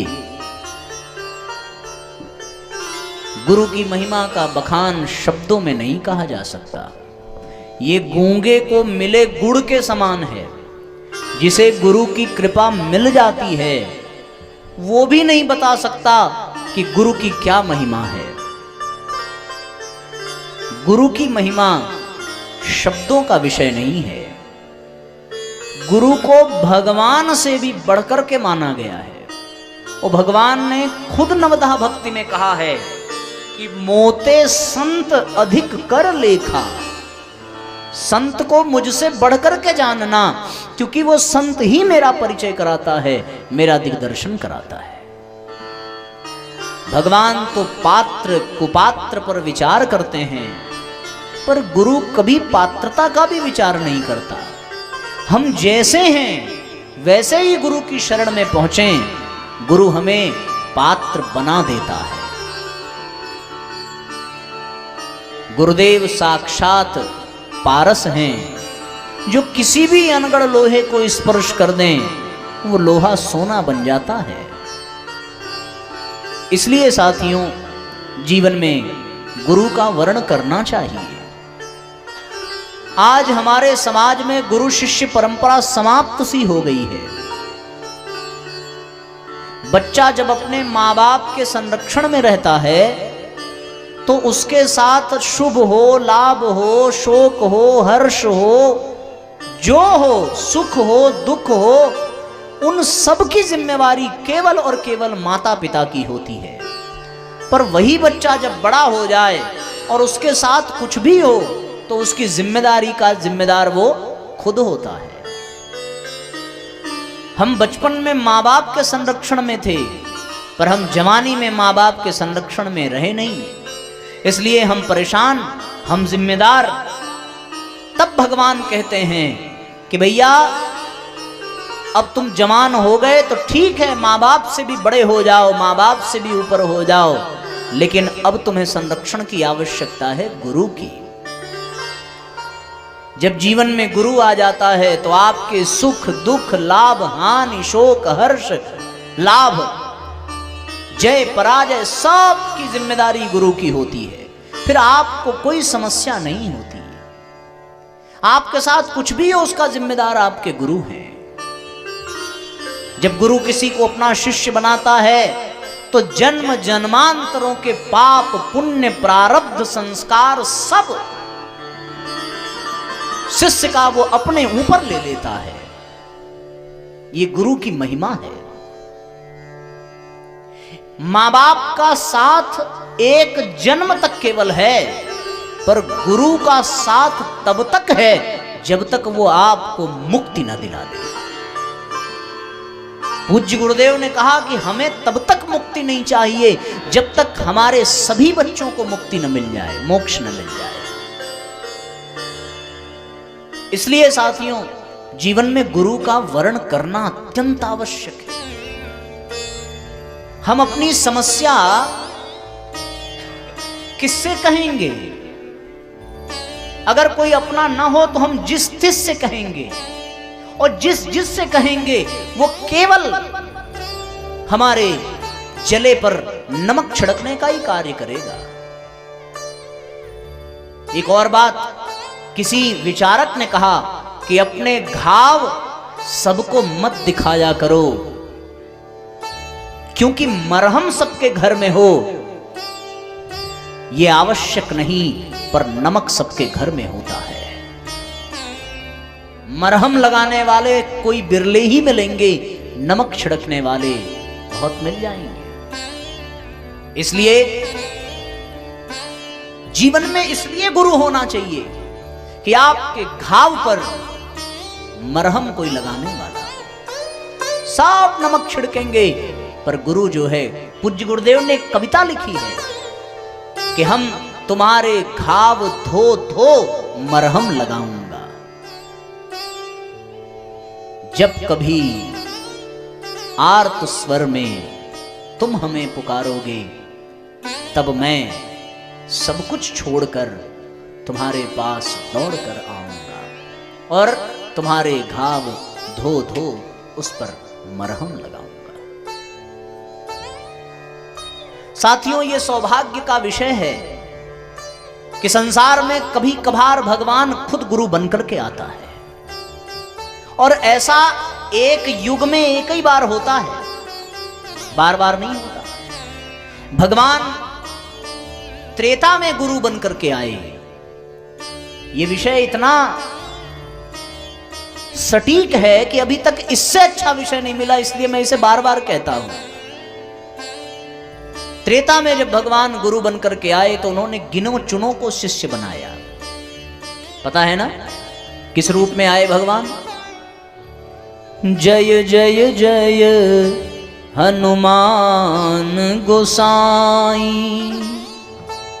कृपा करहूं गुरुदेव की नाई। शिष्य कहते हैं कि हे बजरंगबली, गुरु की तरह कृपा करिए। आप हनुमान जी हैं तो हनुमान की तरह मत करिए, आप राम के भक्त हैं तो राम की तरह भी मत करिए, आप मां सीता के पुत्र हैं तो मां सीता की तरह भी मत करिए, आप शिव के अवतार हैं तो शिव की तरह भी मत करिए। हम पर कृपा करिए, लेकिन किसकी तरह? गुरु की तरह करिए, क्योंकि गुरु की कृपा बड़ी गजब की होती है। गुरु की लीला कोई नहीं जानता, अद्भुत है। और जब हनुमान जी के रूप में स्वयं भगवान शिव गुरु बनकर के आए तो उन्होंने कुछ गिने चुने लोगों को दीक्षा दी। बोले किसको? बोले विभीषण को। बस विभीषण को दिया तो विभीषण को राम मिला दिया, सुग्रीव को दी तो सुग्रीव को राम से मिला दिया। त्रेता में केवल हनुमान जी ही गुरु हैं। द्वापर का युग आया तब भगवान खुद गुरु बनकर के आए। कृष्णम वंदे जगत गुरुम। कितनों को शिष्य बनाया? केवल 2 को बनाया, अर्जुन उद्धव। एक अर्जुन को गीता सुनाई है, एक उद्धव को गीता सुनाई है। इन 2 के सिवा और किसी को शिष्य नहीं बनाया। अर्जुन ने कहा शिष्यस्ते हम साधिमाम ताम प्रपन्नम, तब जाकर के अर्जुन को शिष्य बनाया।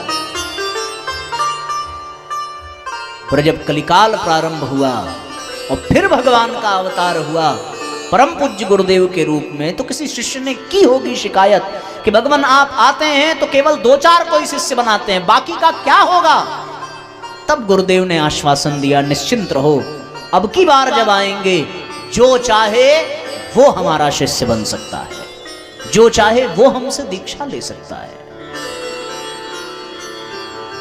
परम पूज्य गुरुदेव ने सबको अपने शिष्य बनने की छूट प्रदान कर दी। कहते हैं साहब, पानी पियो छान कर और गुरु बनाओ जान कर। किसी को भी गुरु नहीं बना लेना चाहिए। गुरु में तो बहुत विशेषताएं होती हैं, पर हमारे आपके काम की 3 विशेषता जिसमें हो वही वास्तव में गुरु है। आजकल तो गुरु हर गली हर चौराहे पर मिल जाएंगे, और उनको और जल्दी मिलेंगे जिनकी जेब गर्म रहती है। ताकि गुरु का भी घर चलता रहे। पर वास्तविक गुरु कौन है? 3 गुण बताए।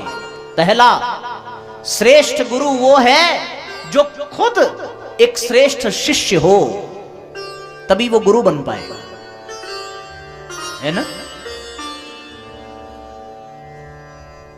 अगर वो श्रेष्ठ शिष्य नहीं है तो फिर वो गुरु नहीं बन सकता। और बड़ी वजह की बात यह है कि पूज्य गुरुदेव से बढ़कर के इस धरती पर कोई शिष्य नहीं है। गुरुदेव ने अपने गुरु को जो समर्पण किया, दादा गुरुदेव को, गुरुदेव कहा करते थे कि हमारा जीवन कठपुतली के तरीके से है और इस जीवन की डोर केवल और केवल मेरे गुरु के हाथ में है। वो जैसे नचाता है हम वैसे नाचते हैं। उन्होंने जो कहा, उन्होंने कभी कोई प्रश्न नहीं किया।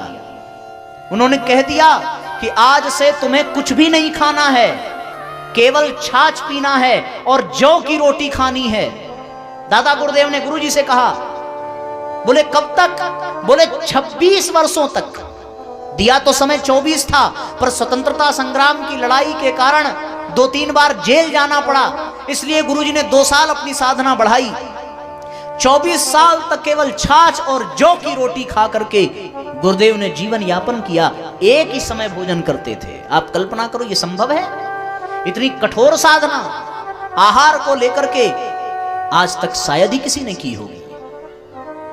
24 साल तक छाछ और जौ की रोटी एक वक्त, और जौ कैसा? गाय को जौ खिलाते और फिर गाय जो गोबर में जौ करती उस जौ की रोटी बना करके खाते। इतनी कठोर साधना। फिर कहा कि तुम्हें गायत्री के महापुरस्रण करने हैं। एक भी बार प्रश्न नहीं किया, करने हैं तो करने हैं। करिष्ये वचनम तव, जो कह दिया वो गुरुजी ने किया। संसार क्या कहता है इसकी कभी चिंता नहीं की, परिवार क्या कहता है इसकी कभी चिंता नहीं की गुरुजी ने। एक सच्चे शिष्य की भांति गुरुदेव ने अपना जीवन अपने गुरु को समर्पित कर दिया। आपको अगर जानना हो कि गुरुजी कैसे शिष्य हैं, यहां एक पुस्तक होगी, हमारी वसीयत और विरासत। आप उसको लेकर के जाइएगा, पढ़िएगा, तब आपको पता चलेगा गुरुजी से बड़ा कोई शिष्य नहीं हुआ। एक और विशेषता गुरु में होनी चाहिए कि गुरु अपने शिष्य के संकट काटने के लिए अपने तप का अंश शिष्य को प्रदान करे और शिष्य के संकट काटे। ये गुरु की विशेषता है कि शिष्य के जीवन में कोई संकट आ जाए, गुरु बैठा न रहे। शिष्य के जीवन में कोई संकट आ जाए, गुरु दौड़ करके उस संकट का निवारण करे। इसलिए साथियों, जीवन में एक नहीं अनेकों ऐसे उदाहरण, ऐसे प्रसंग हैं जब गुरु परम पूज्य गुरुदेव ने अपने शिष्यों के संकट को काटने के लिए अपने तप का अंश प्रदान किया है। समय का अभाव है, अन्यथा तो हम उस प्रसंग की ओर बढ़ते और कुछ आपको बताते, पर मैंने कहा यह अनुभव का विषय है। जब आप जुड़ेंगे तब आपको अनुभव होगा, जब आप शिष्य बनेंगे तब आपको अनुभव होगा। एक तीसरी विशेषता गुरु के अंदर होनी चाहिए, वो क्या? तीसरी विशेषता गुरु के अंदर होनी चाहिए कि गुरु अपने शिष्य के भीतर ज्ञान का प्रकाश पैदा कर दे। वो अपने शिष्य को बोध करा दे उसके स्वरूप का। न जाने कितने शिष्य हैं परम पूज्य गुरुदेव के जो उस अवस्था में पहुंच चुके हैं जिस अवस्था में बड़े बड़े सिद्ध संत नहीं पहुंच पाते। और इसके लिए माध्यम क्या बनाया गुरुजी ने? केवल और केवल एक माध्यम, गायत्री मंत्र का। जो गुरुजी से जुड़े तो गुरु एक मंत्र देता है, गायत्री मंत्र। आज हमारे समाज में गायत्री को लेकर के, गायत्री मंत्र को लेकर के इतनी भ्रांतियां हैं, इतनी अज्ञानता है कि पूछो मत। इस संसार में यदि कोई सबसे बड़ी शक्ति है तो वो है साथियों गायत्री। गायत्री ब्रह्म की शक्ति है। हम लोग मंत्र पढ़ते हैं, आयातु वरदे देवी त्रयक्षरे ब्रह्मवादिनी, ब्रह्म का वादन करने वाली, ब्रह्म का ज्ञान कराने वाली, ब्रह्म का स्वरूप प्रदान करने वाली कौन है? गायत्री है। गायत्री मंत्र 24 अक्षरों का मंत्र है। ये 24 अक्षर 24 शक्तियों के परिचायक हैं। इस संसार में कुल 24 प्रकार की शक्तियां हैं। वो सब शक्तियां गायत्री मंत्र के भीतर समाहित हैं। ऐतरेय ब्राह्मण कहता है, गयान त्रायते सा गायत्री। गय कहते हैं प्राण को, अर्थात जो प्राणों का त्राण करे, जो प्राणों की रक्षा करे, उसको गायत्री कहते हैं। प्राण के कारण ही हम प्राणी हैं। अगर प्राण निकल जाए तो फिर हम प्राणी नहीं हैं, और हम निष्प्राण हो जाएं तो हमारा जीवन खत्म। हमारे प्राणों की रक्षा कौन करता है? गायत्री करती है। गायत्री को हम सब माता कहते हैं। मां ही अपने बच्चे की सुरक्षा करती है। गायत्री सबकी माता है। वेद माता, वेदों को जन्म देने वाली, देव माता, देवताओं को जन्म देने वाली, और विश्व माता, सारे विश्व का भरण पोषण और जन्म देने वाली कौन है? मां गायत्री है। मां गायत्री से ही दुर्गा, काली और लक्ष्मी तीनों का जन्म हुआ है। मां गायत्री से ही ब्रह्मा, विष्णु और महेश का जन्म हुआ है। ब्रह्मा ने 1000 वर्ष तक गायत्री मंत्र का जप किया, तब जाकर के उन्होंने सृष्टि की रचना की। आप भागवत उठा करके पढ़ना, उसमें तप किया है 1000 वर्ष तक। भगवान शिव समाधि में गायत्री मंत्र का जाप करते हैं। रावण जब नहीं मारा जा रहा था, तब अगस्त ऋषि ने गायत्री मंत्र की, सूर्य गायत्री मंत्र की शक्ति, आदित्य स्तोत्र प्रदान किया भगवान राम को, तब वो रावण पर विजय प्राप्त कर सके। बिना गायत्री की शक्ति के रावण मारा न जाता। भगवान द्वारिकाधीश ने 16 वर्षों तक गायत्री की साधना की है। यह शास्त्र में मिलता है। आप भागवत उठा करके देखें, जब भगवान के गृहस्थ जीवन का वर्णन आता है तो उसमें यह कहा जाता है कि भगवान संध्या वंदन करके गौओं का दान करते हैं। यह संध्या वंदन क्या है? संध्या वंदन ही गायत्री का जप है। बिना गायत्री के कोई भी शक्ति इस संसार में नहीं है। इसलिए गायत्री सबको जपनी चाहिए। अब एक और बात, अब गायत्री मंत्र, जरा बातचीत न करें। अब गायत्री मंत्र के संदर्भ में जो भ्रांतियां हमारे समाज में हैं, उसको आप अच्छे से समझ लीजिए। आपके भी मन में हो सकता है बहुत सारे प्रश्न होंगे। पहला प्रश्न, क्या गायत्री सभी वर्ण के लोग जप सकते हैं? तो फिर शास्त्र कहता है, वरेण्य सर्वे जंतवे, शास्त्र का सूत्र है। इसका मतलब सभी जंतु गायत्री का वर्ण कर सकते हैं। मनुष्य की ही बात नहीं कही, सभी जंतु गायत्री का वर्ण कर सकते हैं। सारे प्राणी, केवल मनुष्य नहीं, अन्य योनि के प्राणी भी गायत्री का वर्ण करें, करना चाहिए, क्योंकि प्राणी प्राण से होता है और प्राणों की रक्षा गायत्री करती है। सबको गायत्री जपना चाहिए। फिर मां के नजर में कभी भेदभाव नहीं होता। उसके तो नजर में ब्राह्मण भी उसका पुत्र है तो शूद्र भी उसका पुत्र है। मां की कृपा भेदभाव से नहीं होती, मां सबको समान रूप से कृपा करती है। गायत्री सबकी माता है। उसे ब्राह्मण भी जप सकता है, वैश्य भी जप सकता है, शूद्र भी जप सकता है, सब जप कर सकते हैं। एक बहुत बड़े राम कथा के कथावाचक हुए हैं परम श्रद्धेय रामभद्राचार्य जी। आपने सुना, देखा होगा, उनकी दोनों आंखें नहीं है, चित्रकूट में निवास करते हैं। उनका वक्तव्य है, उन्होंने कहा है कि 24 अक्षरों वाली गायत्री का जप करने वाला एक ही मंत्र में भगवान के 24 अवतार को प्रणाम करने का पुण्य प्राप्त करता है। 24 अवतार को।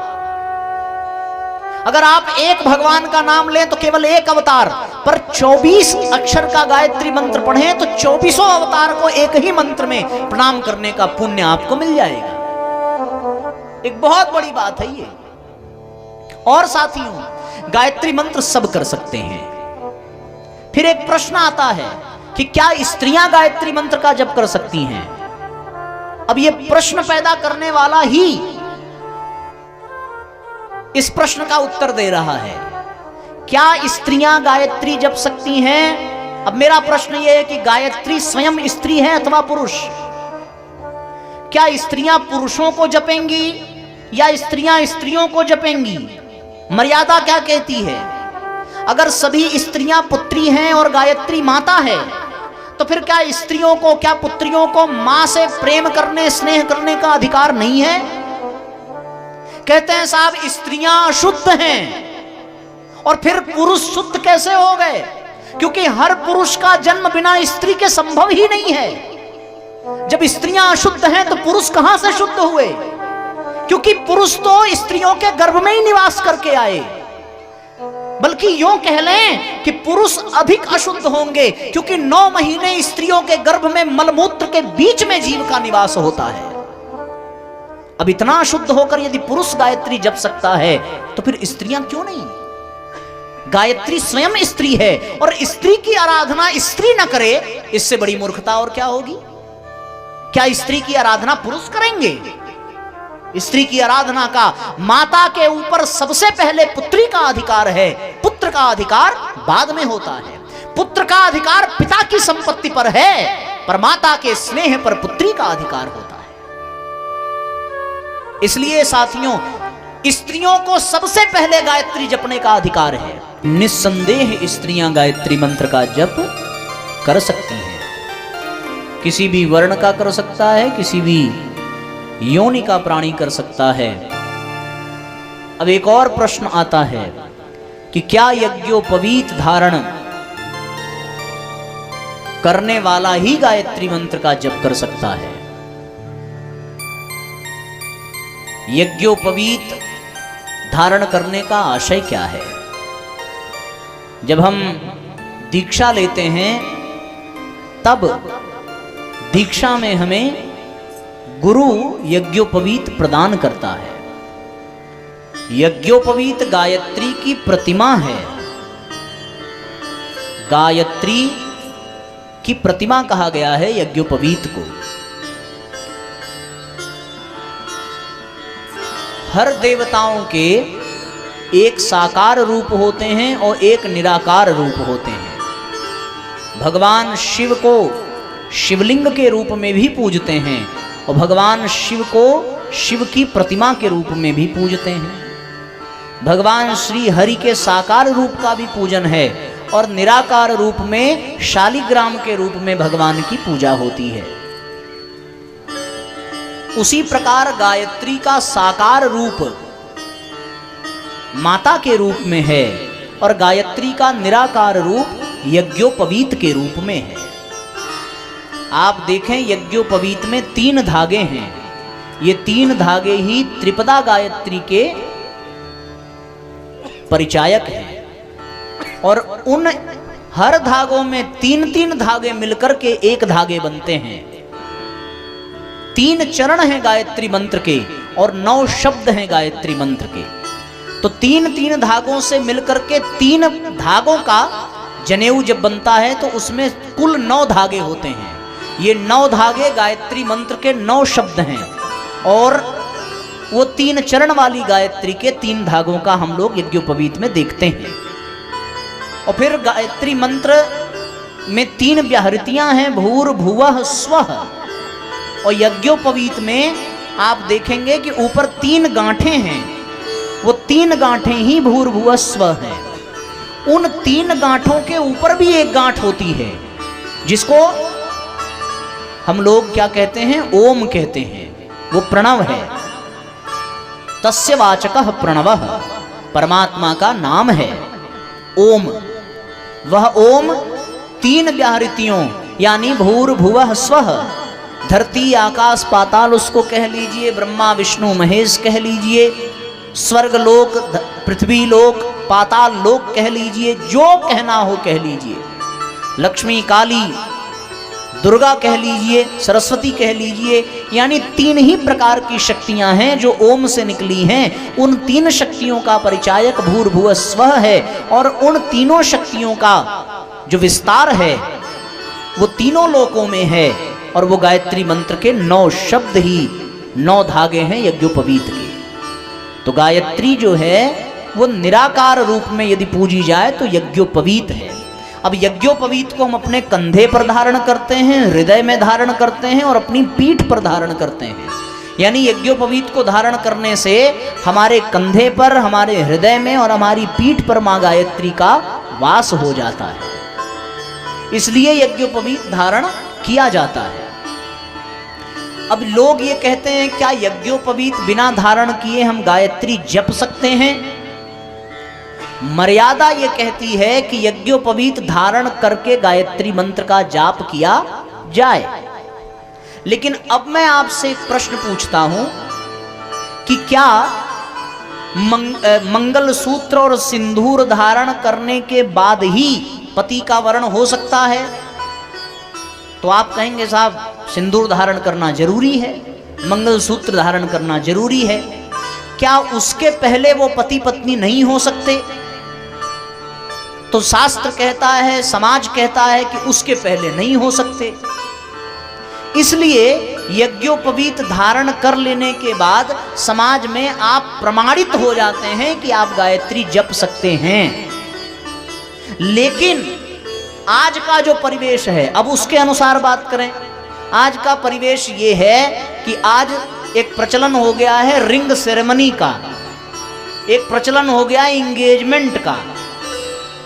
अब विवाह डायरेक्ट नहीं हो रहा है कि मतलब देखे तो पहले सेनुरे लगा दिए, ना ना, पहले अंगूठी पहनाया, अंगूठी पहनाया तो अब वो हो गए पति पत्नी। अब खाली सिंदूर दान ही बचा है, बाकी कुछ नहीं बचा है। अब फोन पे बात भी होगा, व्यवहार भी होगा, उनका जीवन भी अब वैसा हो जाएगा।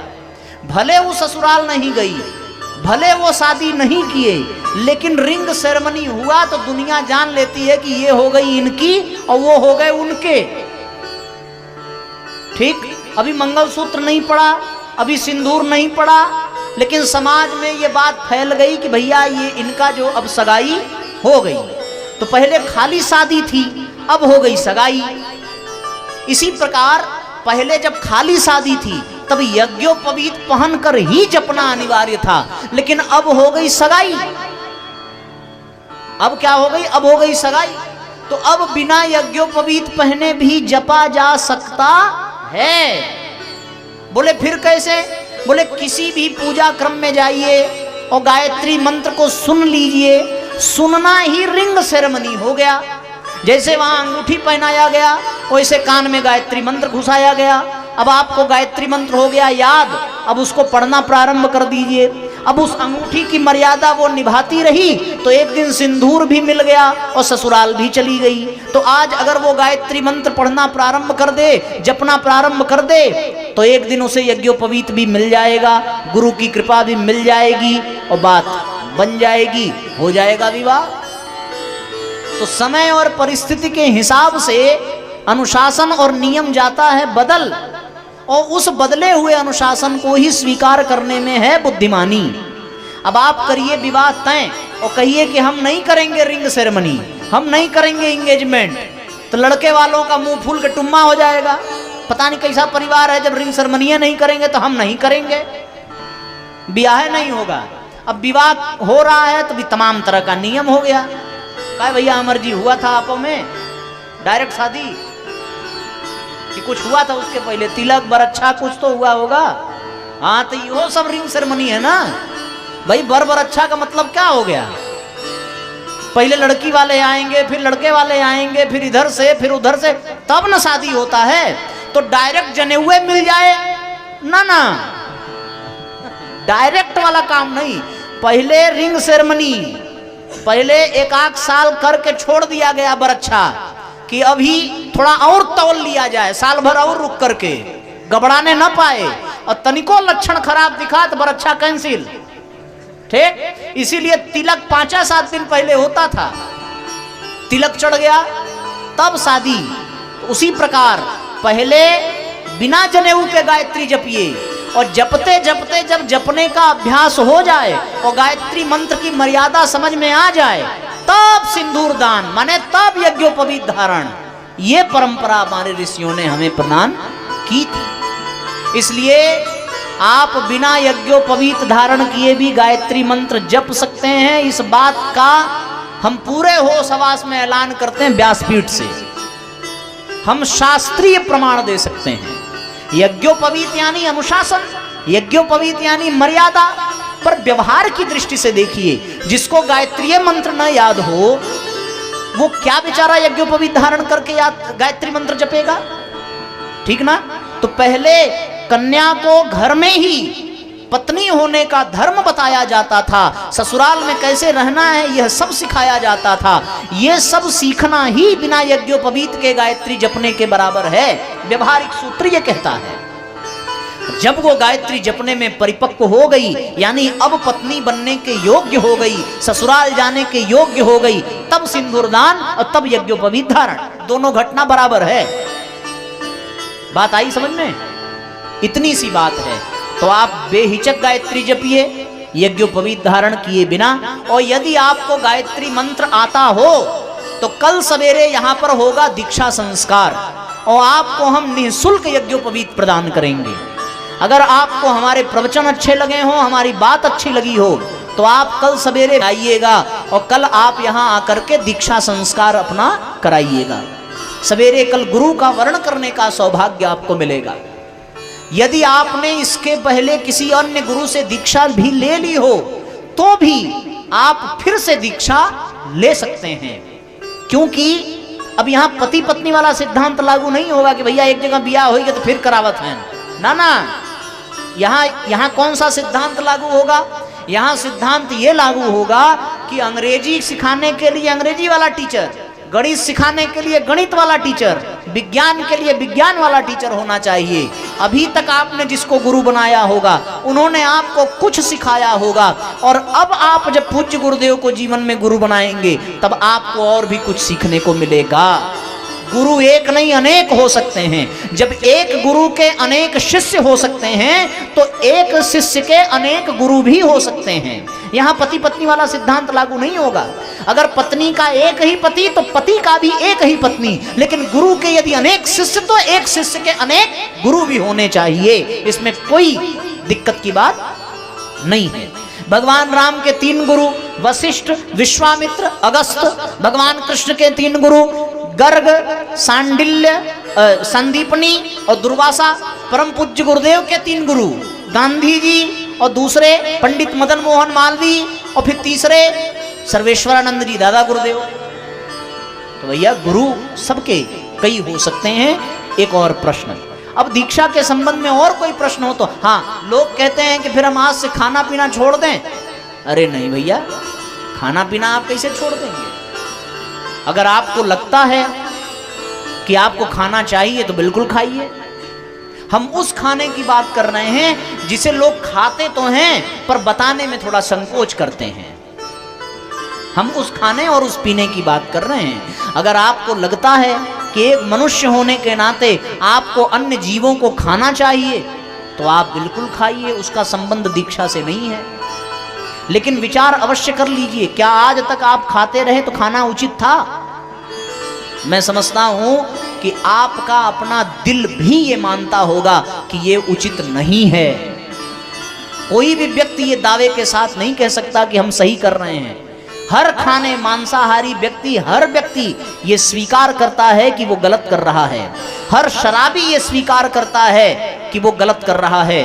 अब वो न छोड़े वो विषय अलग है, पर मनुष्य के लिए यही मर्यादा है कि वह जीव हिंसा न करे और फिर हिंसा करके भोजन उसका करे। ये तो कदापि मानवता के खिलाफ है। इसलिए साथियों, आप अनुशासन में, मर्यादा में रह करके करें। फिर कुछ लोग कहते हैं कि लहसुन प्याज हम दीक्षा लेने के बाद नहीं खा सकते। मैं फिर से कहता हूं, लहसुन प्याज यद्यपि तामसिक भोजन है, इसमें कोई दो राय नहीं है, वो है तामसिक, उससे हमारे भीतर तमोगुण बढ़ते हैं। लेकिन दीक्षा में ये शर्त नहीं है कि आप लहसुन प्याज छोड़ेंगे तबे गुरु का वर्ण कर सकते हैं, ये जान लीजिए, ये शर्त नहीं है। आप धीरे धीरे छोड़ दें ये अच्छा है, लेकिन छोड़ेंगे तब दीक्षा लेंगे ये सूत्र कहीं नहीं मिलता है, ये शर्त कहीं नहीं मिलती है। आप लहसुन प्याज खाते हो तो भी दीक्षा ले सकते हैं, आप मांसाहारी हो तो भी दीक्षा ले सकते हैं। इसलिए साथियों, आप निश्चिंत होकर के जब आप सवेरे जाएं, यहाँ से आज शाम को जाएं और बिस्तर पर सोवें, तो पूज्य गुरुदेव का चित्र पीछे लगा है, इनको ध्यान से देख लीजिए और अपने नयनों में, अपने हृदय में बसा लीजिए। और सोते समय एक ही निवेदन करिए कि यदि हम आपके शिष्य बनने लायक हैं तो हमें अपने चरणों में स्थान दीजिए। और सवेरे आकर के आप यहाँ निःशुल्क दीक्षा ग्रहण कर सकते हैं। कल सवेरे के यज्ञ में दीक्षा संस्कार गुरु का वर्ण कराया जाएगा। तो गायत्री मंत्र से संबंधित, गुरु से संबंधित यदि कोई प्रश्न हो तो आप अभी भी पूछ सकते हैं और कल सवेरे दीक्षा संस्कार में भी पूछ सकते हैं, जरा सा भी कोई संकोच न करेंगे। अब हम लोग आइए दीप यज्ञ और दंपत्य शिविर की ओर बढ़ते हैं, जिसके लिए यहाँ पर एकत्रित हुए हैं। अब इस विषय को यहीं पर समाप्त करते हैं।